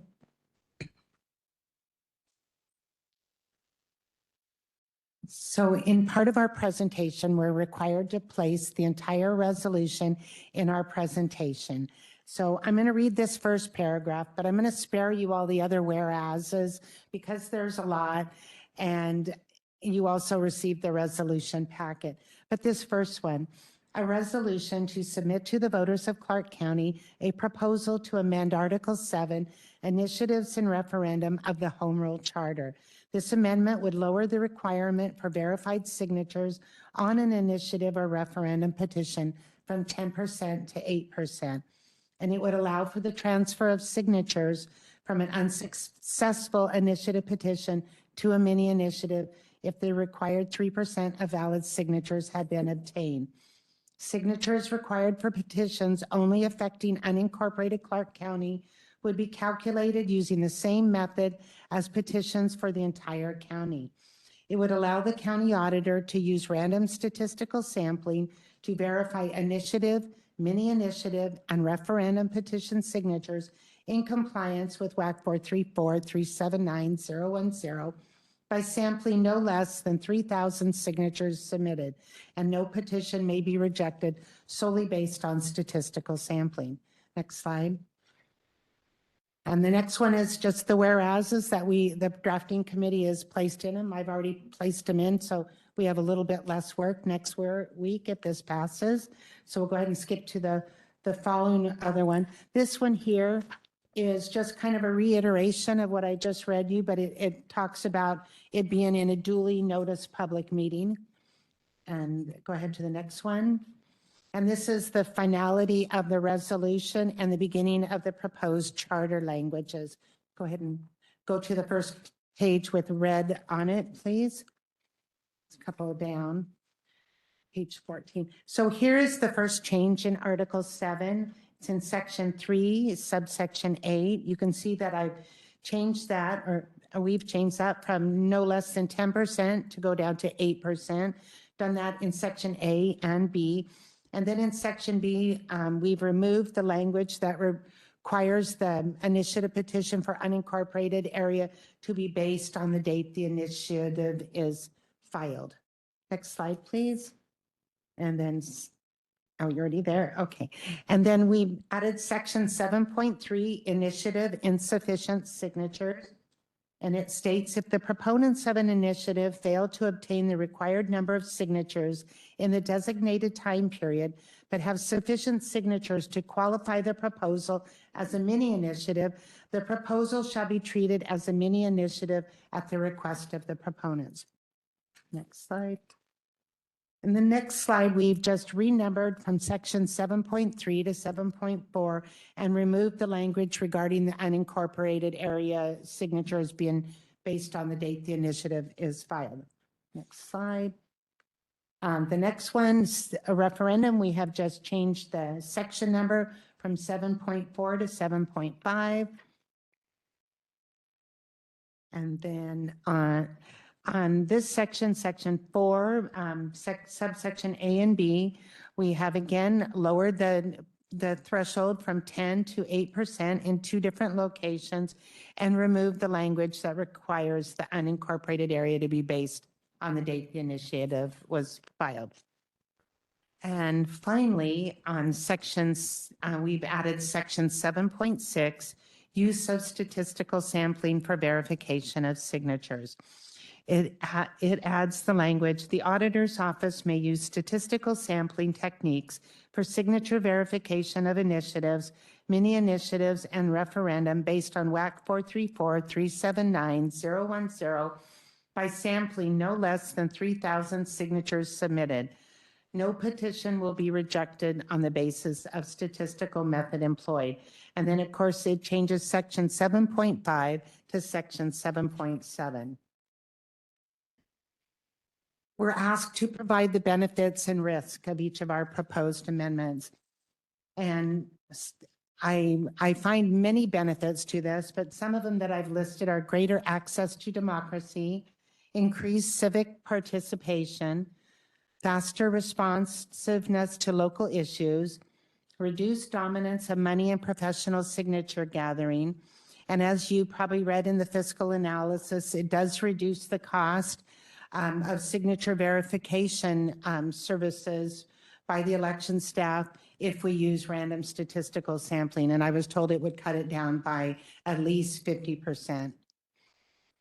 Next page. So the risk associated with it, of course, when you lower things, you might have a chance for weaker proof of support for an initiative. You have the potential for strategic or frivolous use of the process and the risk of interest group saturation. But it's really at its core, it's a balance between accessibility versus filtering and deliberation. Lower thresholds are easier citizen participation.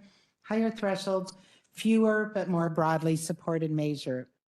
There's no universally correct number. Jurisdictions tune signature requirements based on how they want to balance openness versus manageability and grassroots access versus system stability. Next slide. So what problem is being solved? The Home Rule Charter provides citizens with the authority to initiate and approve measures through the processes of initiative and referendum. This proposal introduces a minor adjustment designed to enhance the likelihood of success for initiative petitions with wide support and the ability for an initiative with too few signatures submitted to become a mini initiative. This proposal has been reviewed by the auditor's office to ensure no unintended consequences are created with its implementation, and they agree it's a good proposal. And thank you. And I'm happy to answer any questions or receive any comments. Thank you, Secretary Garber. It was very clear. Commissioners, open the floor to comments and questions using the new protocol that we just agreed upon. Commissioner Landsberg, please. I wanted to start with a question on this on the statistical analysis. So what happens, you said there's 3,000, how many are they going to actually review? And then what happens if they find 25 or 50 or whatever aren't correct?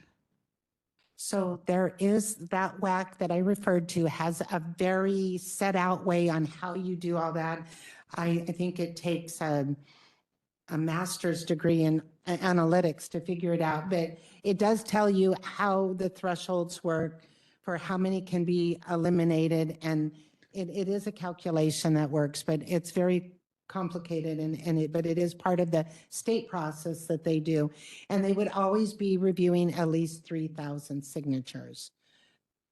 So when you review 3,000 signatures, let's say 350 are not valid signatures, do you review another 350 or are you just reviewing 3,000? No, I think in the WAC it talks about that, and there is a threshold. So you review the 3,000 signatures, and there's a threshold of how many cannot be good and how many must be good. And so, no, you wouldn't necessarily review more. The only way you would review more is if you ran into one that, let's say somebody signed a petition twice, you would not be able to count that second signature, and you would review an additional one. Commissioner Jay, and then we'll go to Commissioner Adegwami, please. Thank you, Chair Erickson. Thank you, Commissioner Garber. Really appreciate it. I have spoken to thousands of voters on this and constituents on this, and a lot of people are really big fans of it. It's definitely something that I think needs to be done in the charter. So I do just have a quick clarifying question, if you can help Commissioner Garber, on how the insufficient signatures provision would work potentially with the transition to, or how would the transition from a regular ordinance to a mini ordinance or mini initiative, I mean, work with this statistical sampling though? Would they, because it seems like if we ran a whole county-wide initiative, people don't know whether they live in unincorporated Vancouver or not. And would it just require them to not use the sampling? I don't know if I'm making sense, but I'm trying to here.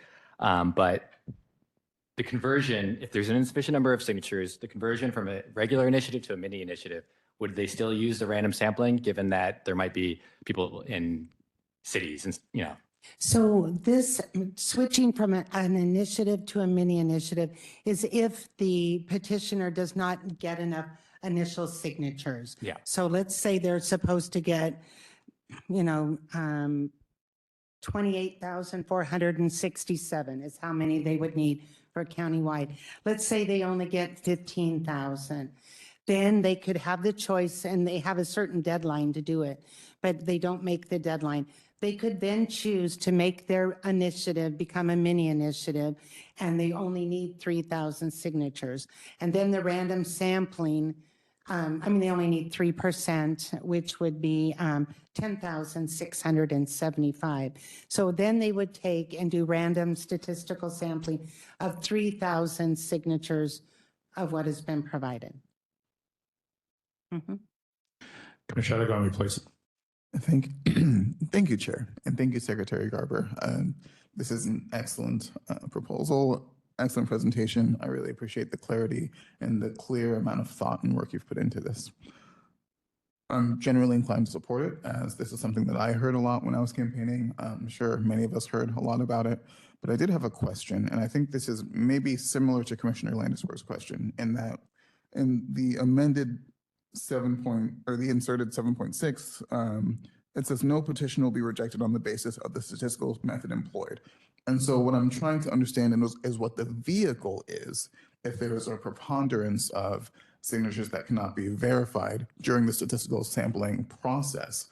How do they then verify enough signatures for the petition to be deemed acceptable or to then be rejected, right? So I'm just not clear on what that vehicle is to move to that rejection process. And thank you. I should have been clearer on that. So if we do the random sampling and there's not enough signatures to accept it, then they're going to review every signature on the petition. So they're going to start over, review them all.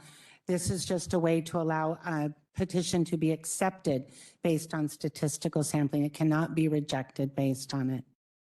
Thank you. So it sounds like a full review would then occur. Correct. And that's not something that we would put in here. That's just understanding that what they would have in that office. Correct. Thank you so much. Commissioner Klein, please. Well done. Well done on this. Just a quick clarification. I think that your last comment may have clarified this. On page 21, section 7.6, use of statistical sampling, the auditor's office may use statistical sampling. So that gives them the option to save money, to give the opportunity for the process of verifying the 3,000. But that is not the only process that they could exercise the ability to do an entire signature audit. Correct. And this this also would allow the flexibility written in this language that if the city of Vancouver asks the elections office to review signatures on their petitions, and if the city of Vancouver would allow it, it would allow the elections office to use random statistical sampling on theirs also.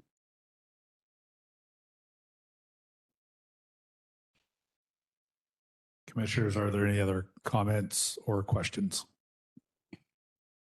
Commissioner Landisberg, please. So up till now, none of these initiatives have ever gone through. Is that correct? That is correct. So have we had many initiatives that have gone through? We have had none that have gone through. We've only had, we've had an unincorporated initiative petition that was started that they didn't gather enough signatures. We had a countywide petition that didn't gather enough signatures, so no review was ever made. We've had many initiatives that have had signatures reviewed on those. But yes, we haven't had really much experience, but we're relatively new home rule county. So when the mini initiative where the signatures were reviewed, was there a problem with the signatures? No, that actually allowed that mini initiative to be reviewed in a public hearing by the counselor's office, which is the process for many initiatives. You don't get a vote on it. It just gives them their day in front of the council where they either must accept, reject, or modify that proposal. Commissioner Silliman, please. I'll just take an opportunity to voice my support. It has been disappointing that there hasn't been an initiative in 12 years since we passed the Home Rule Charter. And that was kind of one of the promises of the charter passing, was that we could now have this power for the citizens. I'm glad somebody finally proposed some reasonable modifications and cost-effective ones too. So thank you for your work. Thank you. Okay, seeing other comments or questions. Commissioner Garber, thank you for your presentation, the amendment itself, as well as your actual presentation and slides. I think they are exemplary and they're a good model for the rest of us to look at. Okay, is there a motion to advance Amendment 2640 to the drafting committee? So moved, Klein. Seconded, Commissioner Jay. Okay. What happened there? But I guess. Okay, I think I heard Commissioner Klein moved and Commissioner Jay seconded. Michelle, would you please call the roll?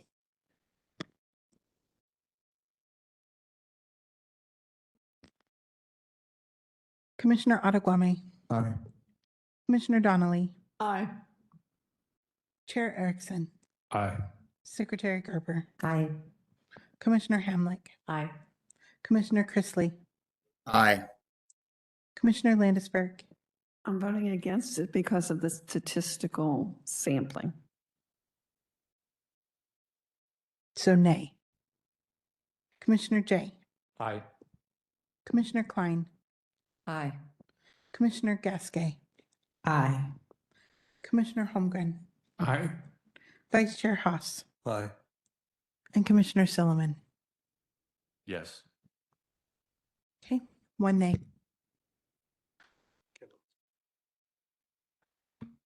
Kevin, do you have a comment before we? Yeah, I'd just like to point out that debate while a vote is being taken is out of order. We can't hear you. I would just like to point out that further debate while a vote is being taken is not in order. Thank you. I was planning to make that comment that explanation of a vote is a form of debate. And once we call the roll, debate has closed. If you wish to explain your vote ahead of time before we call the vote, that is appropriate. Otherwise, as Kevin pointed out, it is out of order. So thank you for that clarification. So with 12 ayes, the amendment does advance to the drafting committee. Commissioners, on my phone it says 6:56. We have on our agenda still an interim report from the committee on 2615 and then good of the order. Is there a general preference to continue on or to take a short break? I heard one, continue. Commissioner Ottaguame? I believe we should continue. Okay. All right. Then seeing no motion to take a break, then we will continue on. Our next agenda item is an interim report by the 2615 Committee on Ethics. Commissioners, I'm going to echo the advice that we've received from the prosecuting attorney's office before about the manner in which we refer to their opinions. And so I just be sure that you are mindful of the comments that you make and that we do not waive the privileged status of the opinions that have been shared to us during this discussion. Commissioner Gasquet, are you ready? I am. Okay, and then one clarification, commissioners, there will not be a vote today on this matter. This is for clarification and discussion purposes only. Okay, go to the first slide. Or the second slide, actually. All right, so the purpose here really is just to clarify what this amendment is based on and, you know, the choice for the language. So to begin with, really, I just approach this from a perspective of, you know, best practices.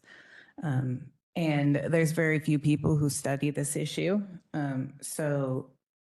City Ethics Inc., which their website is kind of wonky now, but they were who I reached out to back in 2021. And they pointed me to the Jacksonville, Florida charter as a model of their framework. They worked on that one, and in your supplemental documents in the back of your folder, the last 3 pages, I've included the full language of the Jacksonville charter.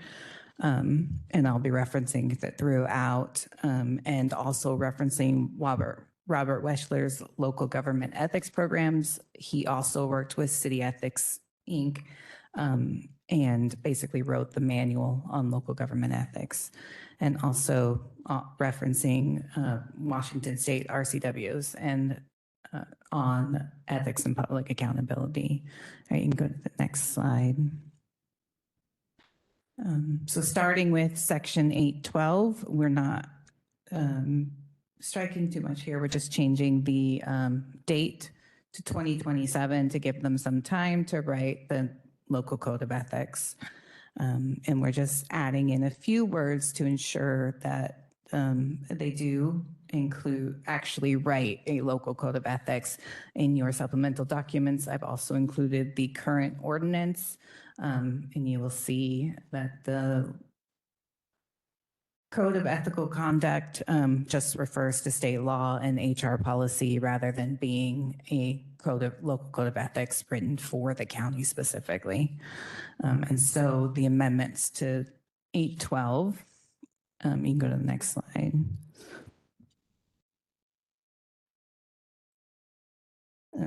So we'll look at why we're adding comprehensive local code of ethics is just to, again, reiterate that we want the council to write a code of ethics specifically for the county. And I put in some minimum requirements here that conflicts of interest, gifts, disclosure requirements, prohibited conduct, whistleblower protections, and enforcement procedures. And this doesn't even cover, if you go to the next slide, what is considered the 10 essential ethics provisions for a code of ethics. It's just giving them a minimum floor to begin with, and so that hopefully it will encourage them to actually write a local code of ethics. And go to the next slide. And then just this gives like the supporting state laws that allow us to, you know, as a charter county, we have the authority to do this, and that nothing that this particular part of the amendment is requiring goes against state law. It is allowed. Basically, it sets the state law as the floor, and then the ethics code would be, you know, on top of that. And then go to, and then for section 813, you go to the next slide. I'm going to cover, so making a key structural change here. Currently, section 813 covers both the Ethics Review Commission and the Oversight Office. And this amendment would split it into 2 separate sections, one section for the commission, one section for the Oversight Office. And you go to the next slide. So the amendment would strike out the current language and replace it with a clear outline of the roles and responsibilities and authority of the Ethics Commission. And then go to the next slide, and we'll go over each of these. And so one of the big things we're changing here is instead of using the word autonomous, we're going to use the word independent. And this is kind of more of a personal choice. To me, autonomous is how we describe robots, algorithms, AI, and independent is how we describe commissions and groups of people. And we just want to emphasize that what we're creating here is a structural independence. All right, so we can go to the next slide. And why does independence matter? Weschler says, independence is the single most important criterion for effectiveness. It's really important that the Ethics Commission operate outside of the branches it oversees. And the independence ensures public confidence, and it is actually protective for officials because, if a complaint against them is dismissed, people can know that dismissal isn't because they're being protected by someone, in the government itself, that, they can trust this independent body has made that decision. And it allows, for professional enforcement. They're really enforcing the ethics expertise, and that it's not a political consideration. This should not be a political issue. This should be, outside of political beliefs. This is all just about maintaining professional ethical conduct. And then, this is just best practice. Again, just reiterating that all of this is based on best practices. The jurisdictions of independent programs have stronger outcomes. And so we'll talk about the appointment process, why this is where it differs slightly from the Jacksonville, Florida model, just simply because Jacksonville, Florida already operates this way. But this is just to reiterate, this is the way the Ethics Commission should operate and why. There's a lot of reasons why, but it again adds to that sense of independence. If outside groups are doing the nominating process, then there's more protection of the independence. Also, there's a lot of value in that when you have outside community organizations doing the nominating process. You begin to create a roster of people who can fill vacancies. Also, this prevents conflicts, and it ensures expertise, because you can then look for groups that actually have expertise in this area, like bar associations. And then go to the next slide.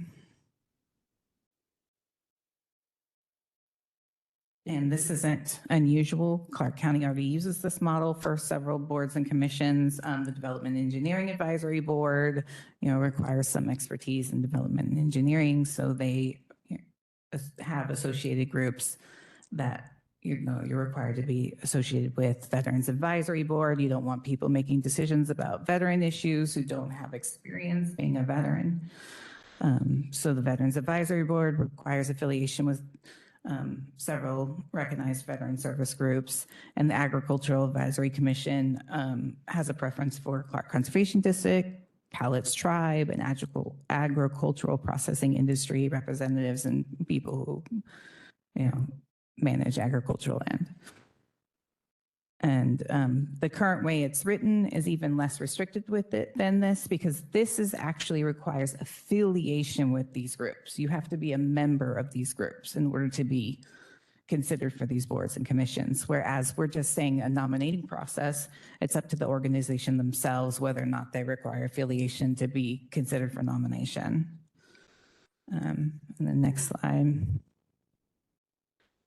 And this model is standard practice nationwide. And then I've also included in your supplemental documentations a chart with 5 different localities and their various groups that they use, so you can kind of see what kind of different organizations are optional.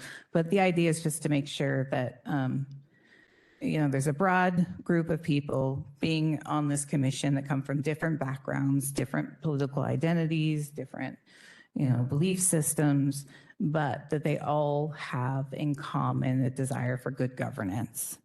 And there's a broad range of groups you can pick from, even that aren't listed here, that aren't used, but basically any group that is focused on government conduct.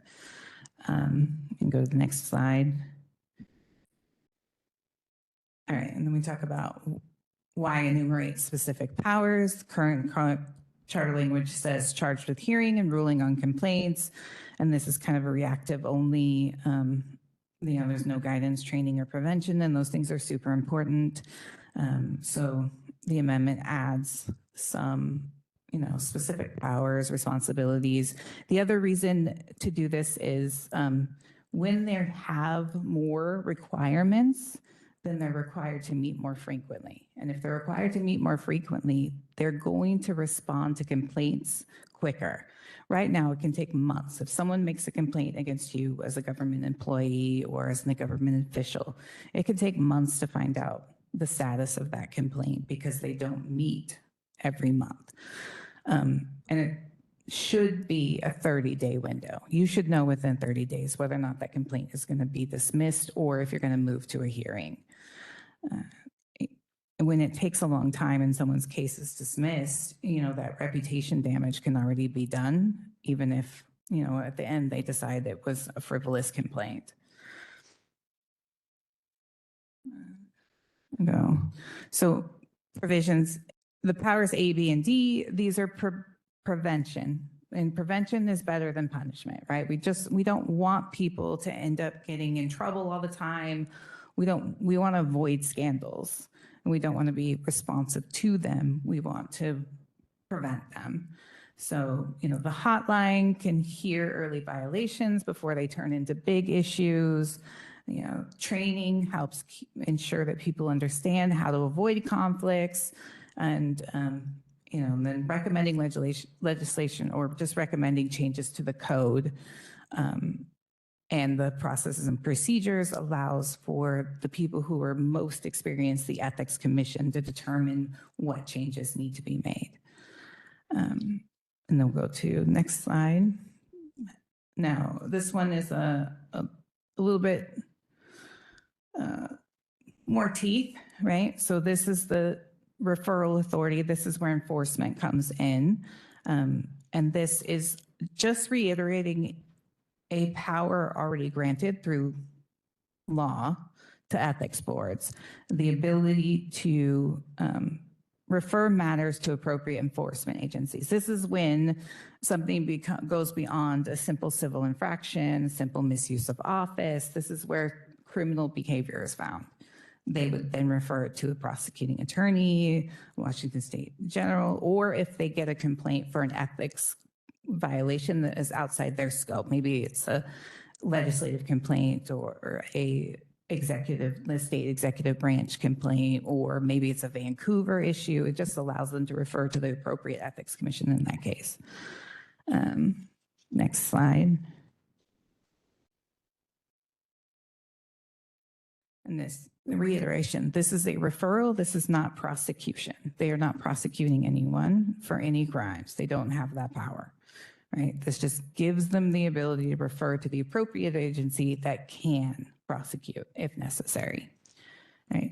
Next slide. Looking at Power E, this is the civil penalty authority, gives them the jurisdiction to level civil fines, penalties authorized by the county council. And this is also RCW 4252.480 allows for ethics commissions to, or ethics boards to levy civil fines. And this is just, again, putting it into local jurisdiction. Go to the next slide. Okay. All right. So the state law allows for up to $5,000, but normally local governments will go much lower. Vancouver, Washington has a $500 cap. I wouldn't see the county doing more than $1,000. And this is going to be for the most egregious violations. This is someone who accepted a gift or used their office for financial gain or had a conflict of interest in which someone related to them or a friend of theirs, gained financially. This isn't for someone who's just a simple misuse of office or something along those lines. Those people wouldn't get civil penalties. And then there's additional judicial review protections. And then to reiterate, the civil penalties are separate from employment discipline. This still allows for the HR policies to manage employees. And then I'm going to the next one. Oh yeah, commissions. So the commission hiring its own staff. This is also, again, just to reiterate, this is an independent body that operates outside of, structurally independent of the branches of government that they oversee. It's very important. Without that, there's just too much conflict of interest involved. And then we'll go to the next slide. We'll talk about enforcement limits. The commission's role isn't for enforcing the code. It's the council who controls what's written into the code. The council controls the penalties. The council appropriates the budget, and the council can amend the code at any time. And then the commission's role really is just enforcing, and the penalties that they can give are controlled by the county council. They're not making these things up on their own. Right. And then next slides. So again, just reiterating, this is about structural independence. This is about the commission isn't a department under the county manager and the executive branch. It's not under the county council. It would be operating within itself, within the guidelines of what the council has written into ordinance. And then next. All right, so, and then this is the new language that we would be added to outline the roles of the Ethics Oversight Office. And basically, if we go to the next slide, just want to reiterate that this is not creating a new office. The office already exists, but right now it's a phone number attached to a hotline. And this is just giving it more clarification. And I think that this line often gets overlooked, but it is clear here that the oversight office is, there to operate the hotline, accept and investigate potential ethics complaints, and provide staff support.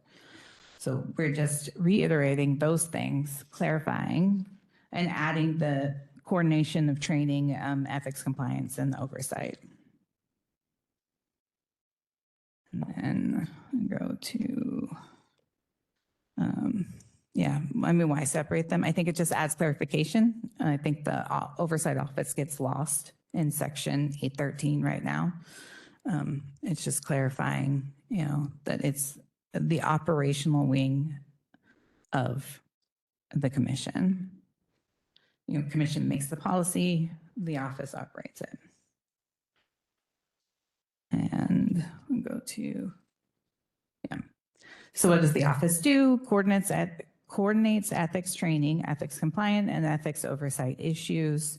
It provides staff support to Ethics Review Commission, operates the ethics complaint hotline, and accepts and conducts investigations on behalf of the Ethics Review Commission. Current financial analysis here is about $100,000 to $200,000 for a full-time employee. And 814, investigative authority. So this comes, so there's this line, such shall support include a mechanism to obtain documents and testimony in connection with the violation of the county's ethics code. That comes from a little deeper into the Jacksonville charter language, and why this matters. It basically just ensures that they can investigate. Like they have the ability to get the documentation, the testimony, everything they need in order to conduct the investigation. And then next slide. Again, this is, just reiterating, all of this is just about achieving independence. It's just breaking out language that already exists and ensuring that it becomes an independent body. Organizations nominate the commissioners. This allows outside groups to be more involved, more of the overseers. The other thing too is they're also out there talking about the Ethics Commission. They're going to be educating their members about what the Ethics commission does, how to become involved, how to make a complaint, and really get more eyes on the process. Right now, there's a lot of people who don't even know that we have an ethics process currently in the county. So this is one way to help get that more eyes on the issue. And then the commission hires the office staff so that the staff answers to the commission and not to anyone else. The office conducts investigations, so there's a clear reporting relationship, and the structure ensures independence and impartiality. Not being administered through, and I hate to keep saying this county manager because I'm not talking about current county manager. I'm talking about county manager as a position, right? There's just opportunity here for issue. Not that there is, I don't want to say that there is issue, just to be clear here. I'm just saying that there's opportunity for issue, and this takes that away. And then go to the next slide. So, council here is retaining full control of the things. They'll enact the ethics code. They determine the penalty range, the appropriating budget, the number of commissioners and terms beyond the minimum of 5. You can see Nashville, I think, uses 7. And they will also, they're going to determine the appointment process details. We're just requiring that those nominations come from outside groups. How the actual appointment happens is still under the county's purview, the county council's purview. And then last summary page, yeah. So just to summarize, this is a proven model, the Jacksonville Charter. It's really just based on best practices, and the split of 813 into 813 and 814 is just to add some clarification between the two operating bodies, the commission and the office. And just requiring, that comprehensive code, and enumerates the commission's powers, and, provides that investigative authority, and, still the council retains the budget. So, beyond that one singular staffer and whatever, requirements currently are under the budget, would still be there, and they would still need to ask for more money from the council. All right, and then that's it. Okay, thank you, Commissioner Gasquet. We'll start with comments from Commissioner Alexander, please. Thank you, Chair, and thank you, Commissioner Gasquet. You've done a ton of work. It really shows. This is really, really comprehensive and detailed. And this is the sort of charter reform that I'm really in support of. However, I just did have one quick question or clarification. You might not have the answer now, but I'd appreciate if we saw this clarification when this comes back to us again. Section 8.13G, Commission hires staff. It says act as the hiring committee for the administrative staff of the Ethics Oversight Office.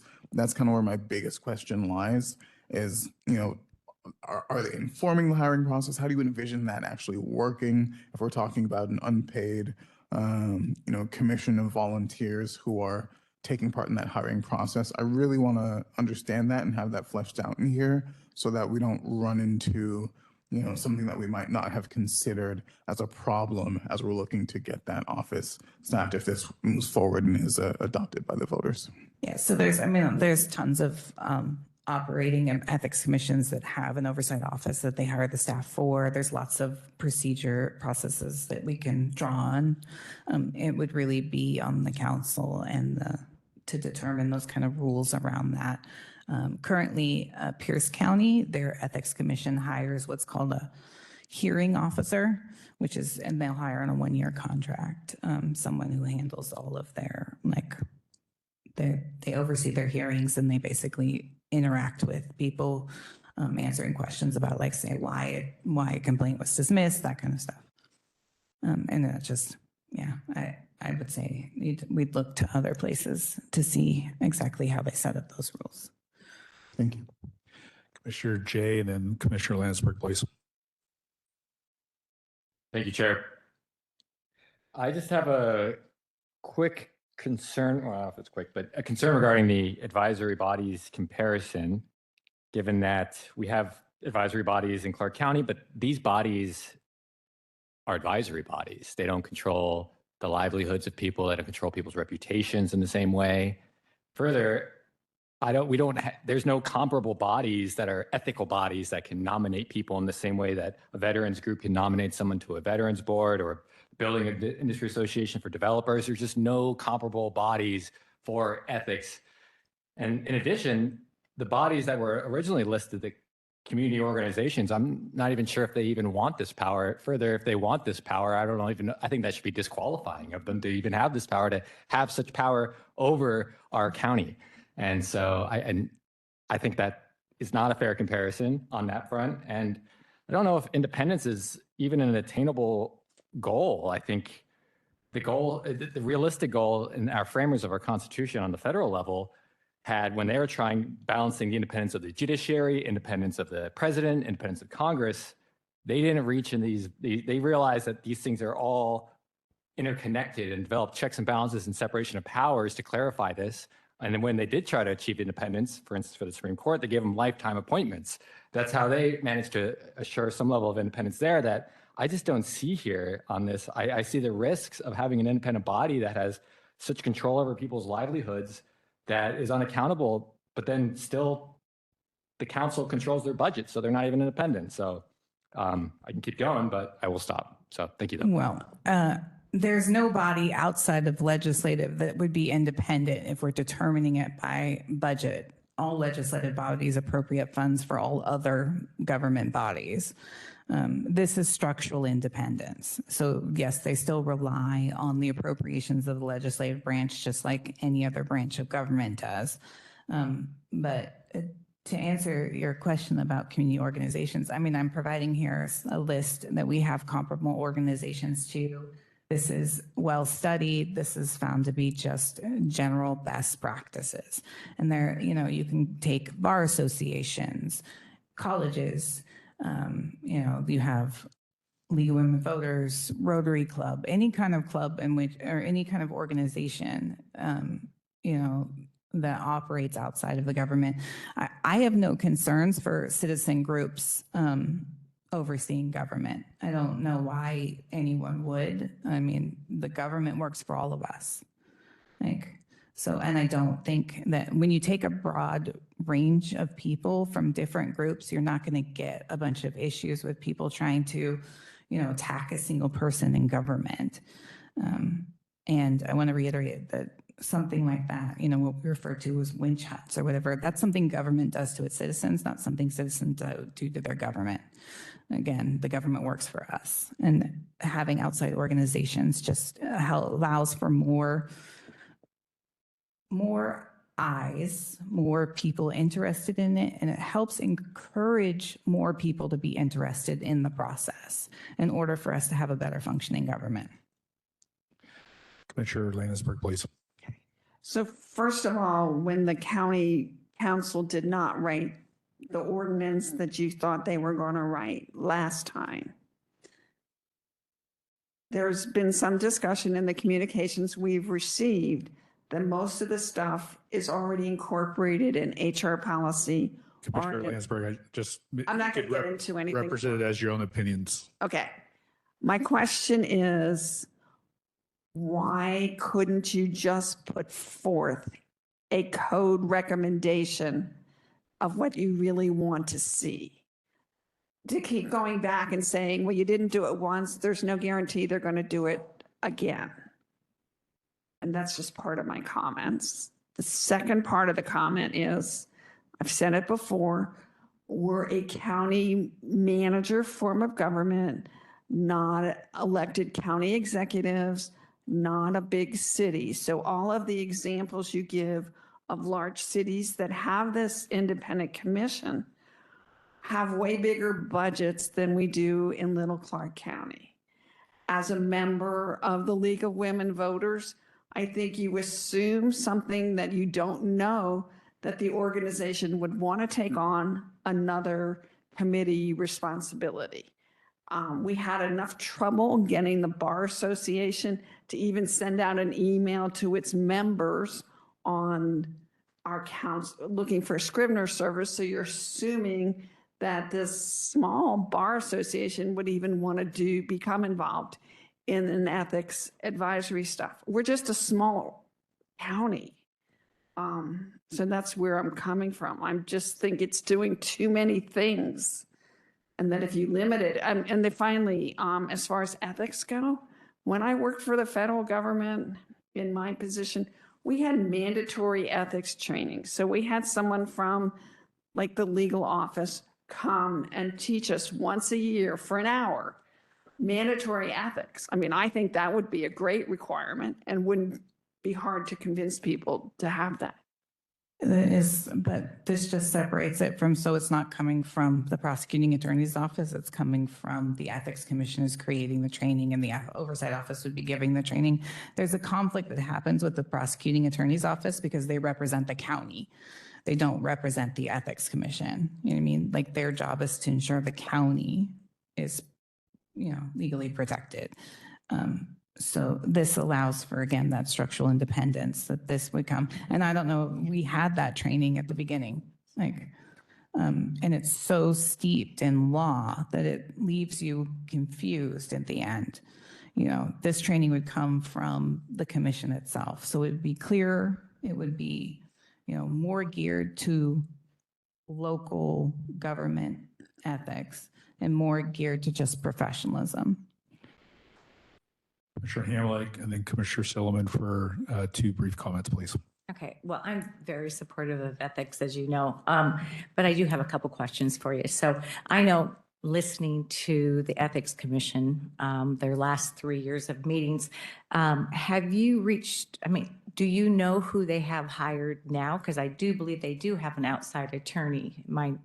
I believe that is, they do have an outside attorney, and I do think they have an outside person that comes in and does the, I'm not 100% sure if they're outside, but they do the investigation. So I don't know if you've looked at that, but also just listening to that hotline, I don't know how you would get, it just was more of a complaint line than a hotline.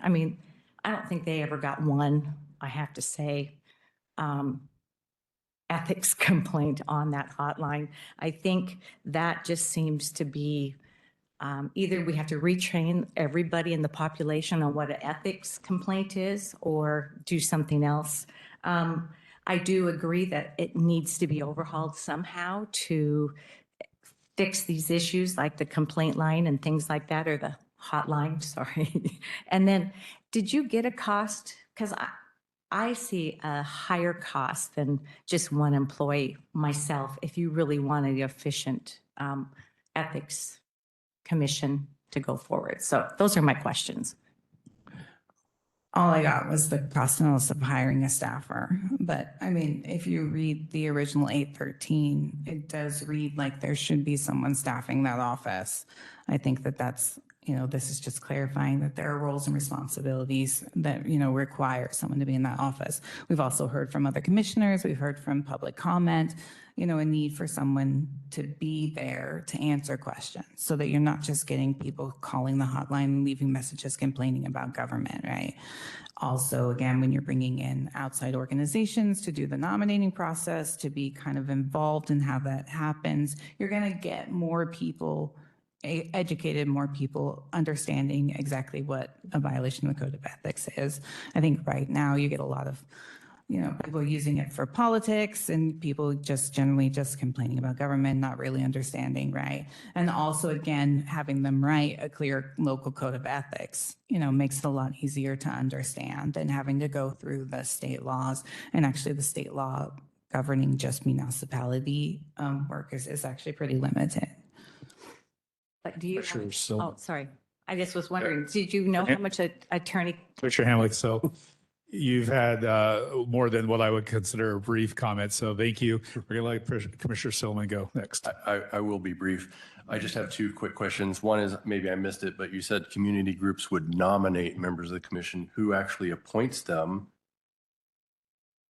That would be on the council to determine the appointment process. There's, again, like you can see on this, I gave a couple different ways in which they handle that. So it would be the council appointing them? The council would determine the appointment process. They could, have the council appoint, they could have the county manager appoint, they could have, some, I think Jacksonville kind of just has groups nominate. There's no specific group associated with each seat, and instead each seat is associated with different members of the government determined. Okay. Last question was, what is the actual number of cases that our current Ethics Commission handles a year, and what do you anticipate the workload or caseload would be of this Ethics Commission?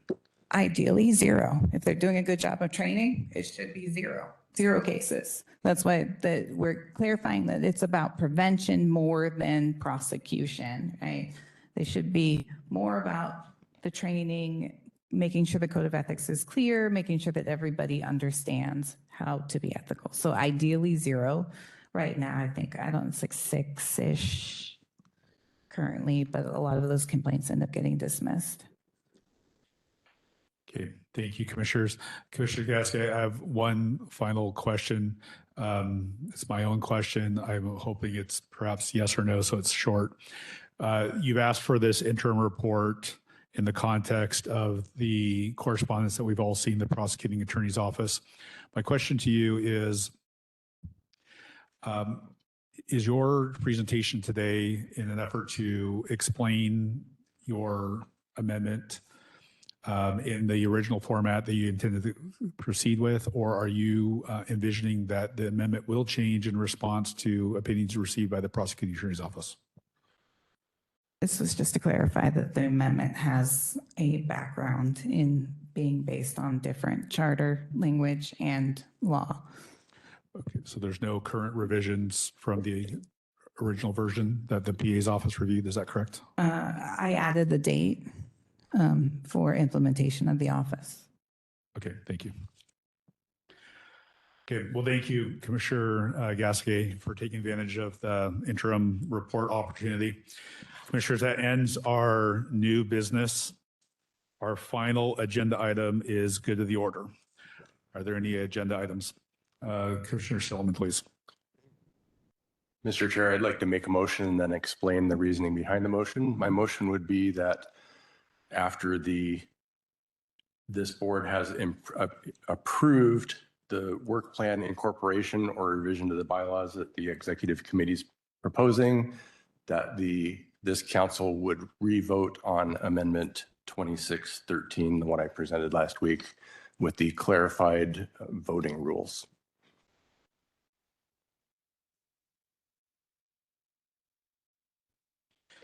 So your motion is to allow the executive committee to review the bylaws and the work plan as we've discussed in this meeting, bring it back to the body for review and adoption, then subsequently. Sorry, I'll clarify it. Once that's resolved, add to the agenda of this body a revote based on those clarified rules of amendment 2613.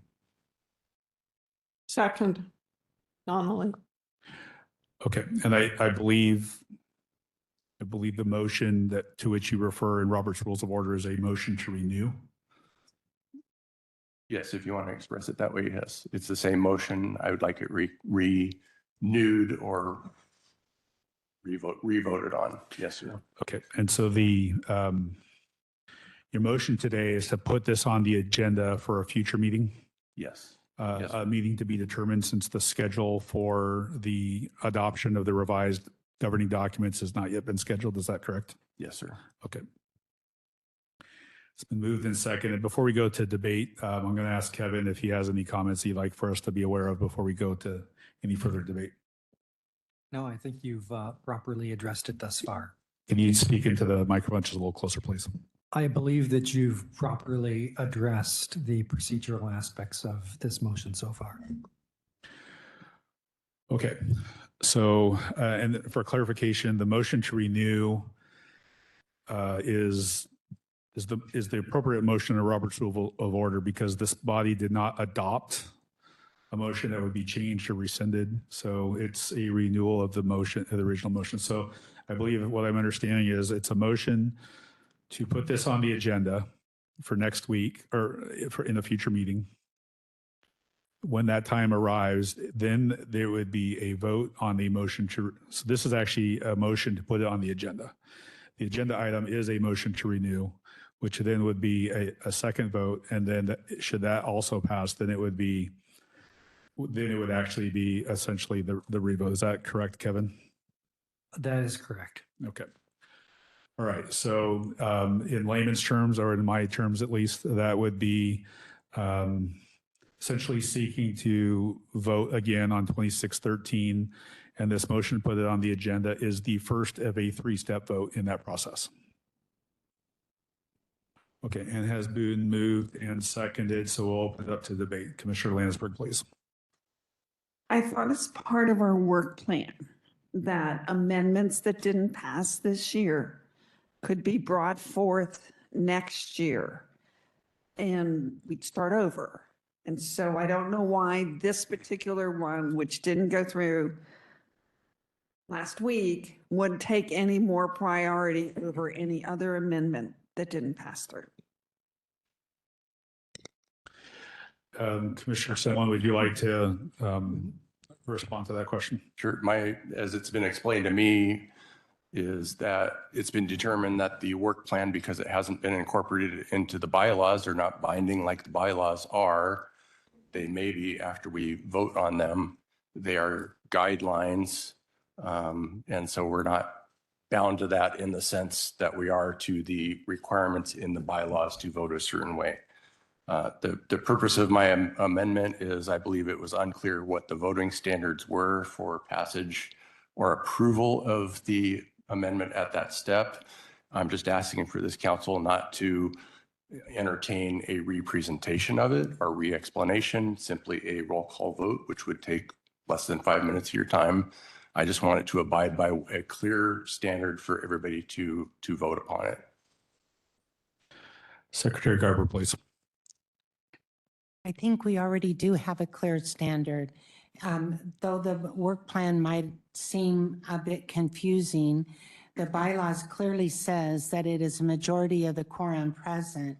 So I believe that if we start down this road, anybody who doesn't get a successful vote could just ask for it to be renewed and vote again. And we could be here for a long time, and I'm not comfortable with this. Thank you. Commissioner LaGuame, and then Commissioner Klein, please. Thank you, Chair. I'm in accordance with Secretary Garber's comments. One of the amendments from the very same sponsor has already made it through the drafting process, so I have trouble believing that there's a lack of clarity around the commission's decision as a body not to advance 2613. It doesn't make sense to me that we would show preference to this one amendment, to Commissioner Landisberg's point, when there are many others which have also been voted down by this body, which are eligible for next year. I do not see a need to provide preferential treatment to that one proposal, and I think that we should vote no on this motion. Commissioner Klein, please. Given that the vote last week and the subsequent confusion and the activity that the executive board will engage in to clarify the work plan incorporated into the bylaws, that amendment and that vote triggered the confusion and the need to create clarity. I am in favor of this motion and I will be voting yes. Commissioner Jay, please. Thank you, Chair. When it comes to moments like this where people feel like the process might not have been entirely clear or any hiccups might happen in the process, I will always vote on the side of grace to allow for people, so long as we have time to be able to put through their amendments. So I will support this for the sake of grace. And if other issues come up, like a missed deadline or a request to move back their time, assuming it doesn't break the process, I will generally be in favor. So clarifying question or comment and a question.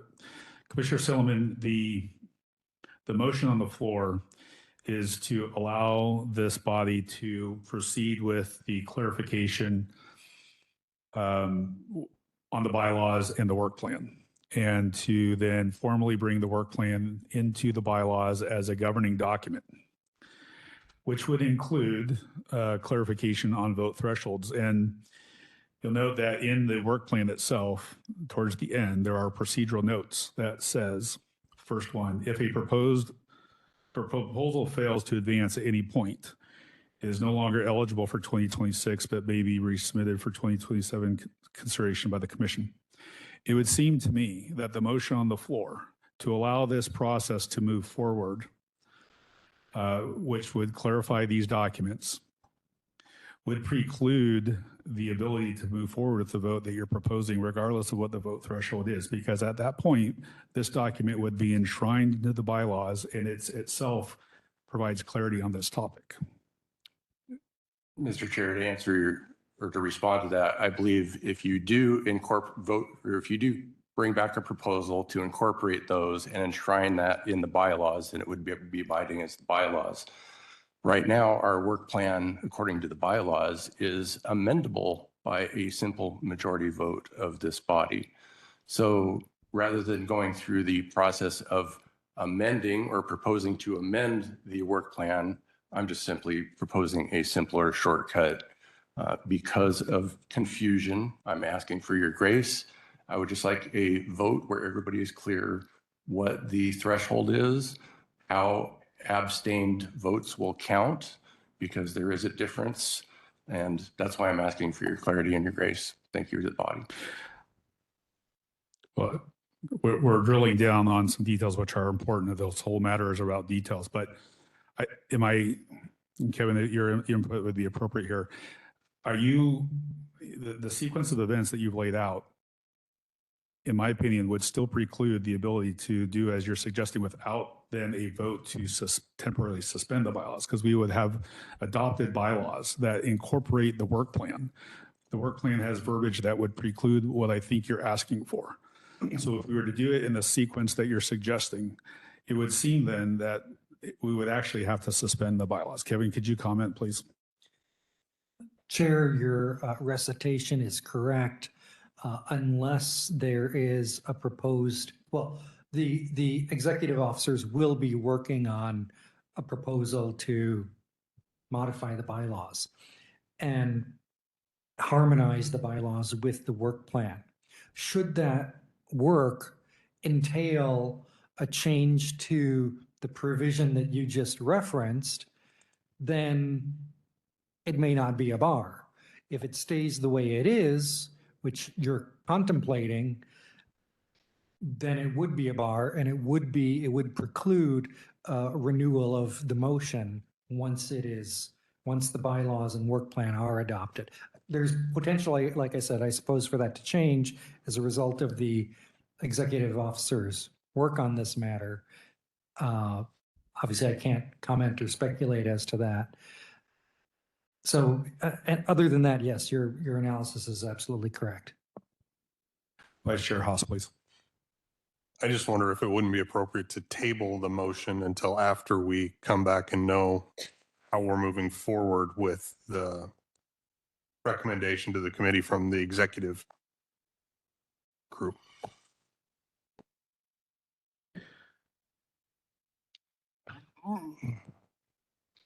Well, are you saying that this motion could be still considered in light of that? Because what I'm kind of hearing is, I believe what you just said, that if we adopt the modifications to the work plan as bylaws, then this wouldn't be able to be considered after that. Is that what I believe you just said? I don't think the two are incompatible. I think Commissioner Vice Chair Haas is building upon the earlier comments that the correct motion may not yet be determinable yet, because we don't yet know how these documents will be updated and adopted by the body.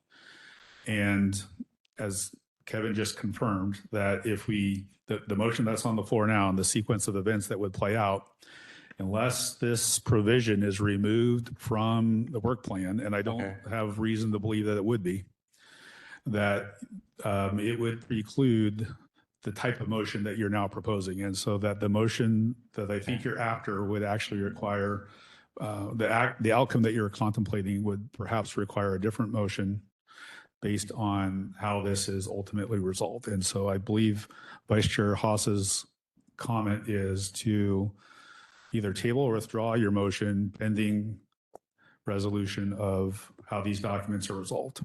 I believe that is my interpretation of what I'm hearing.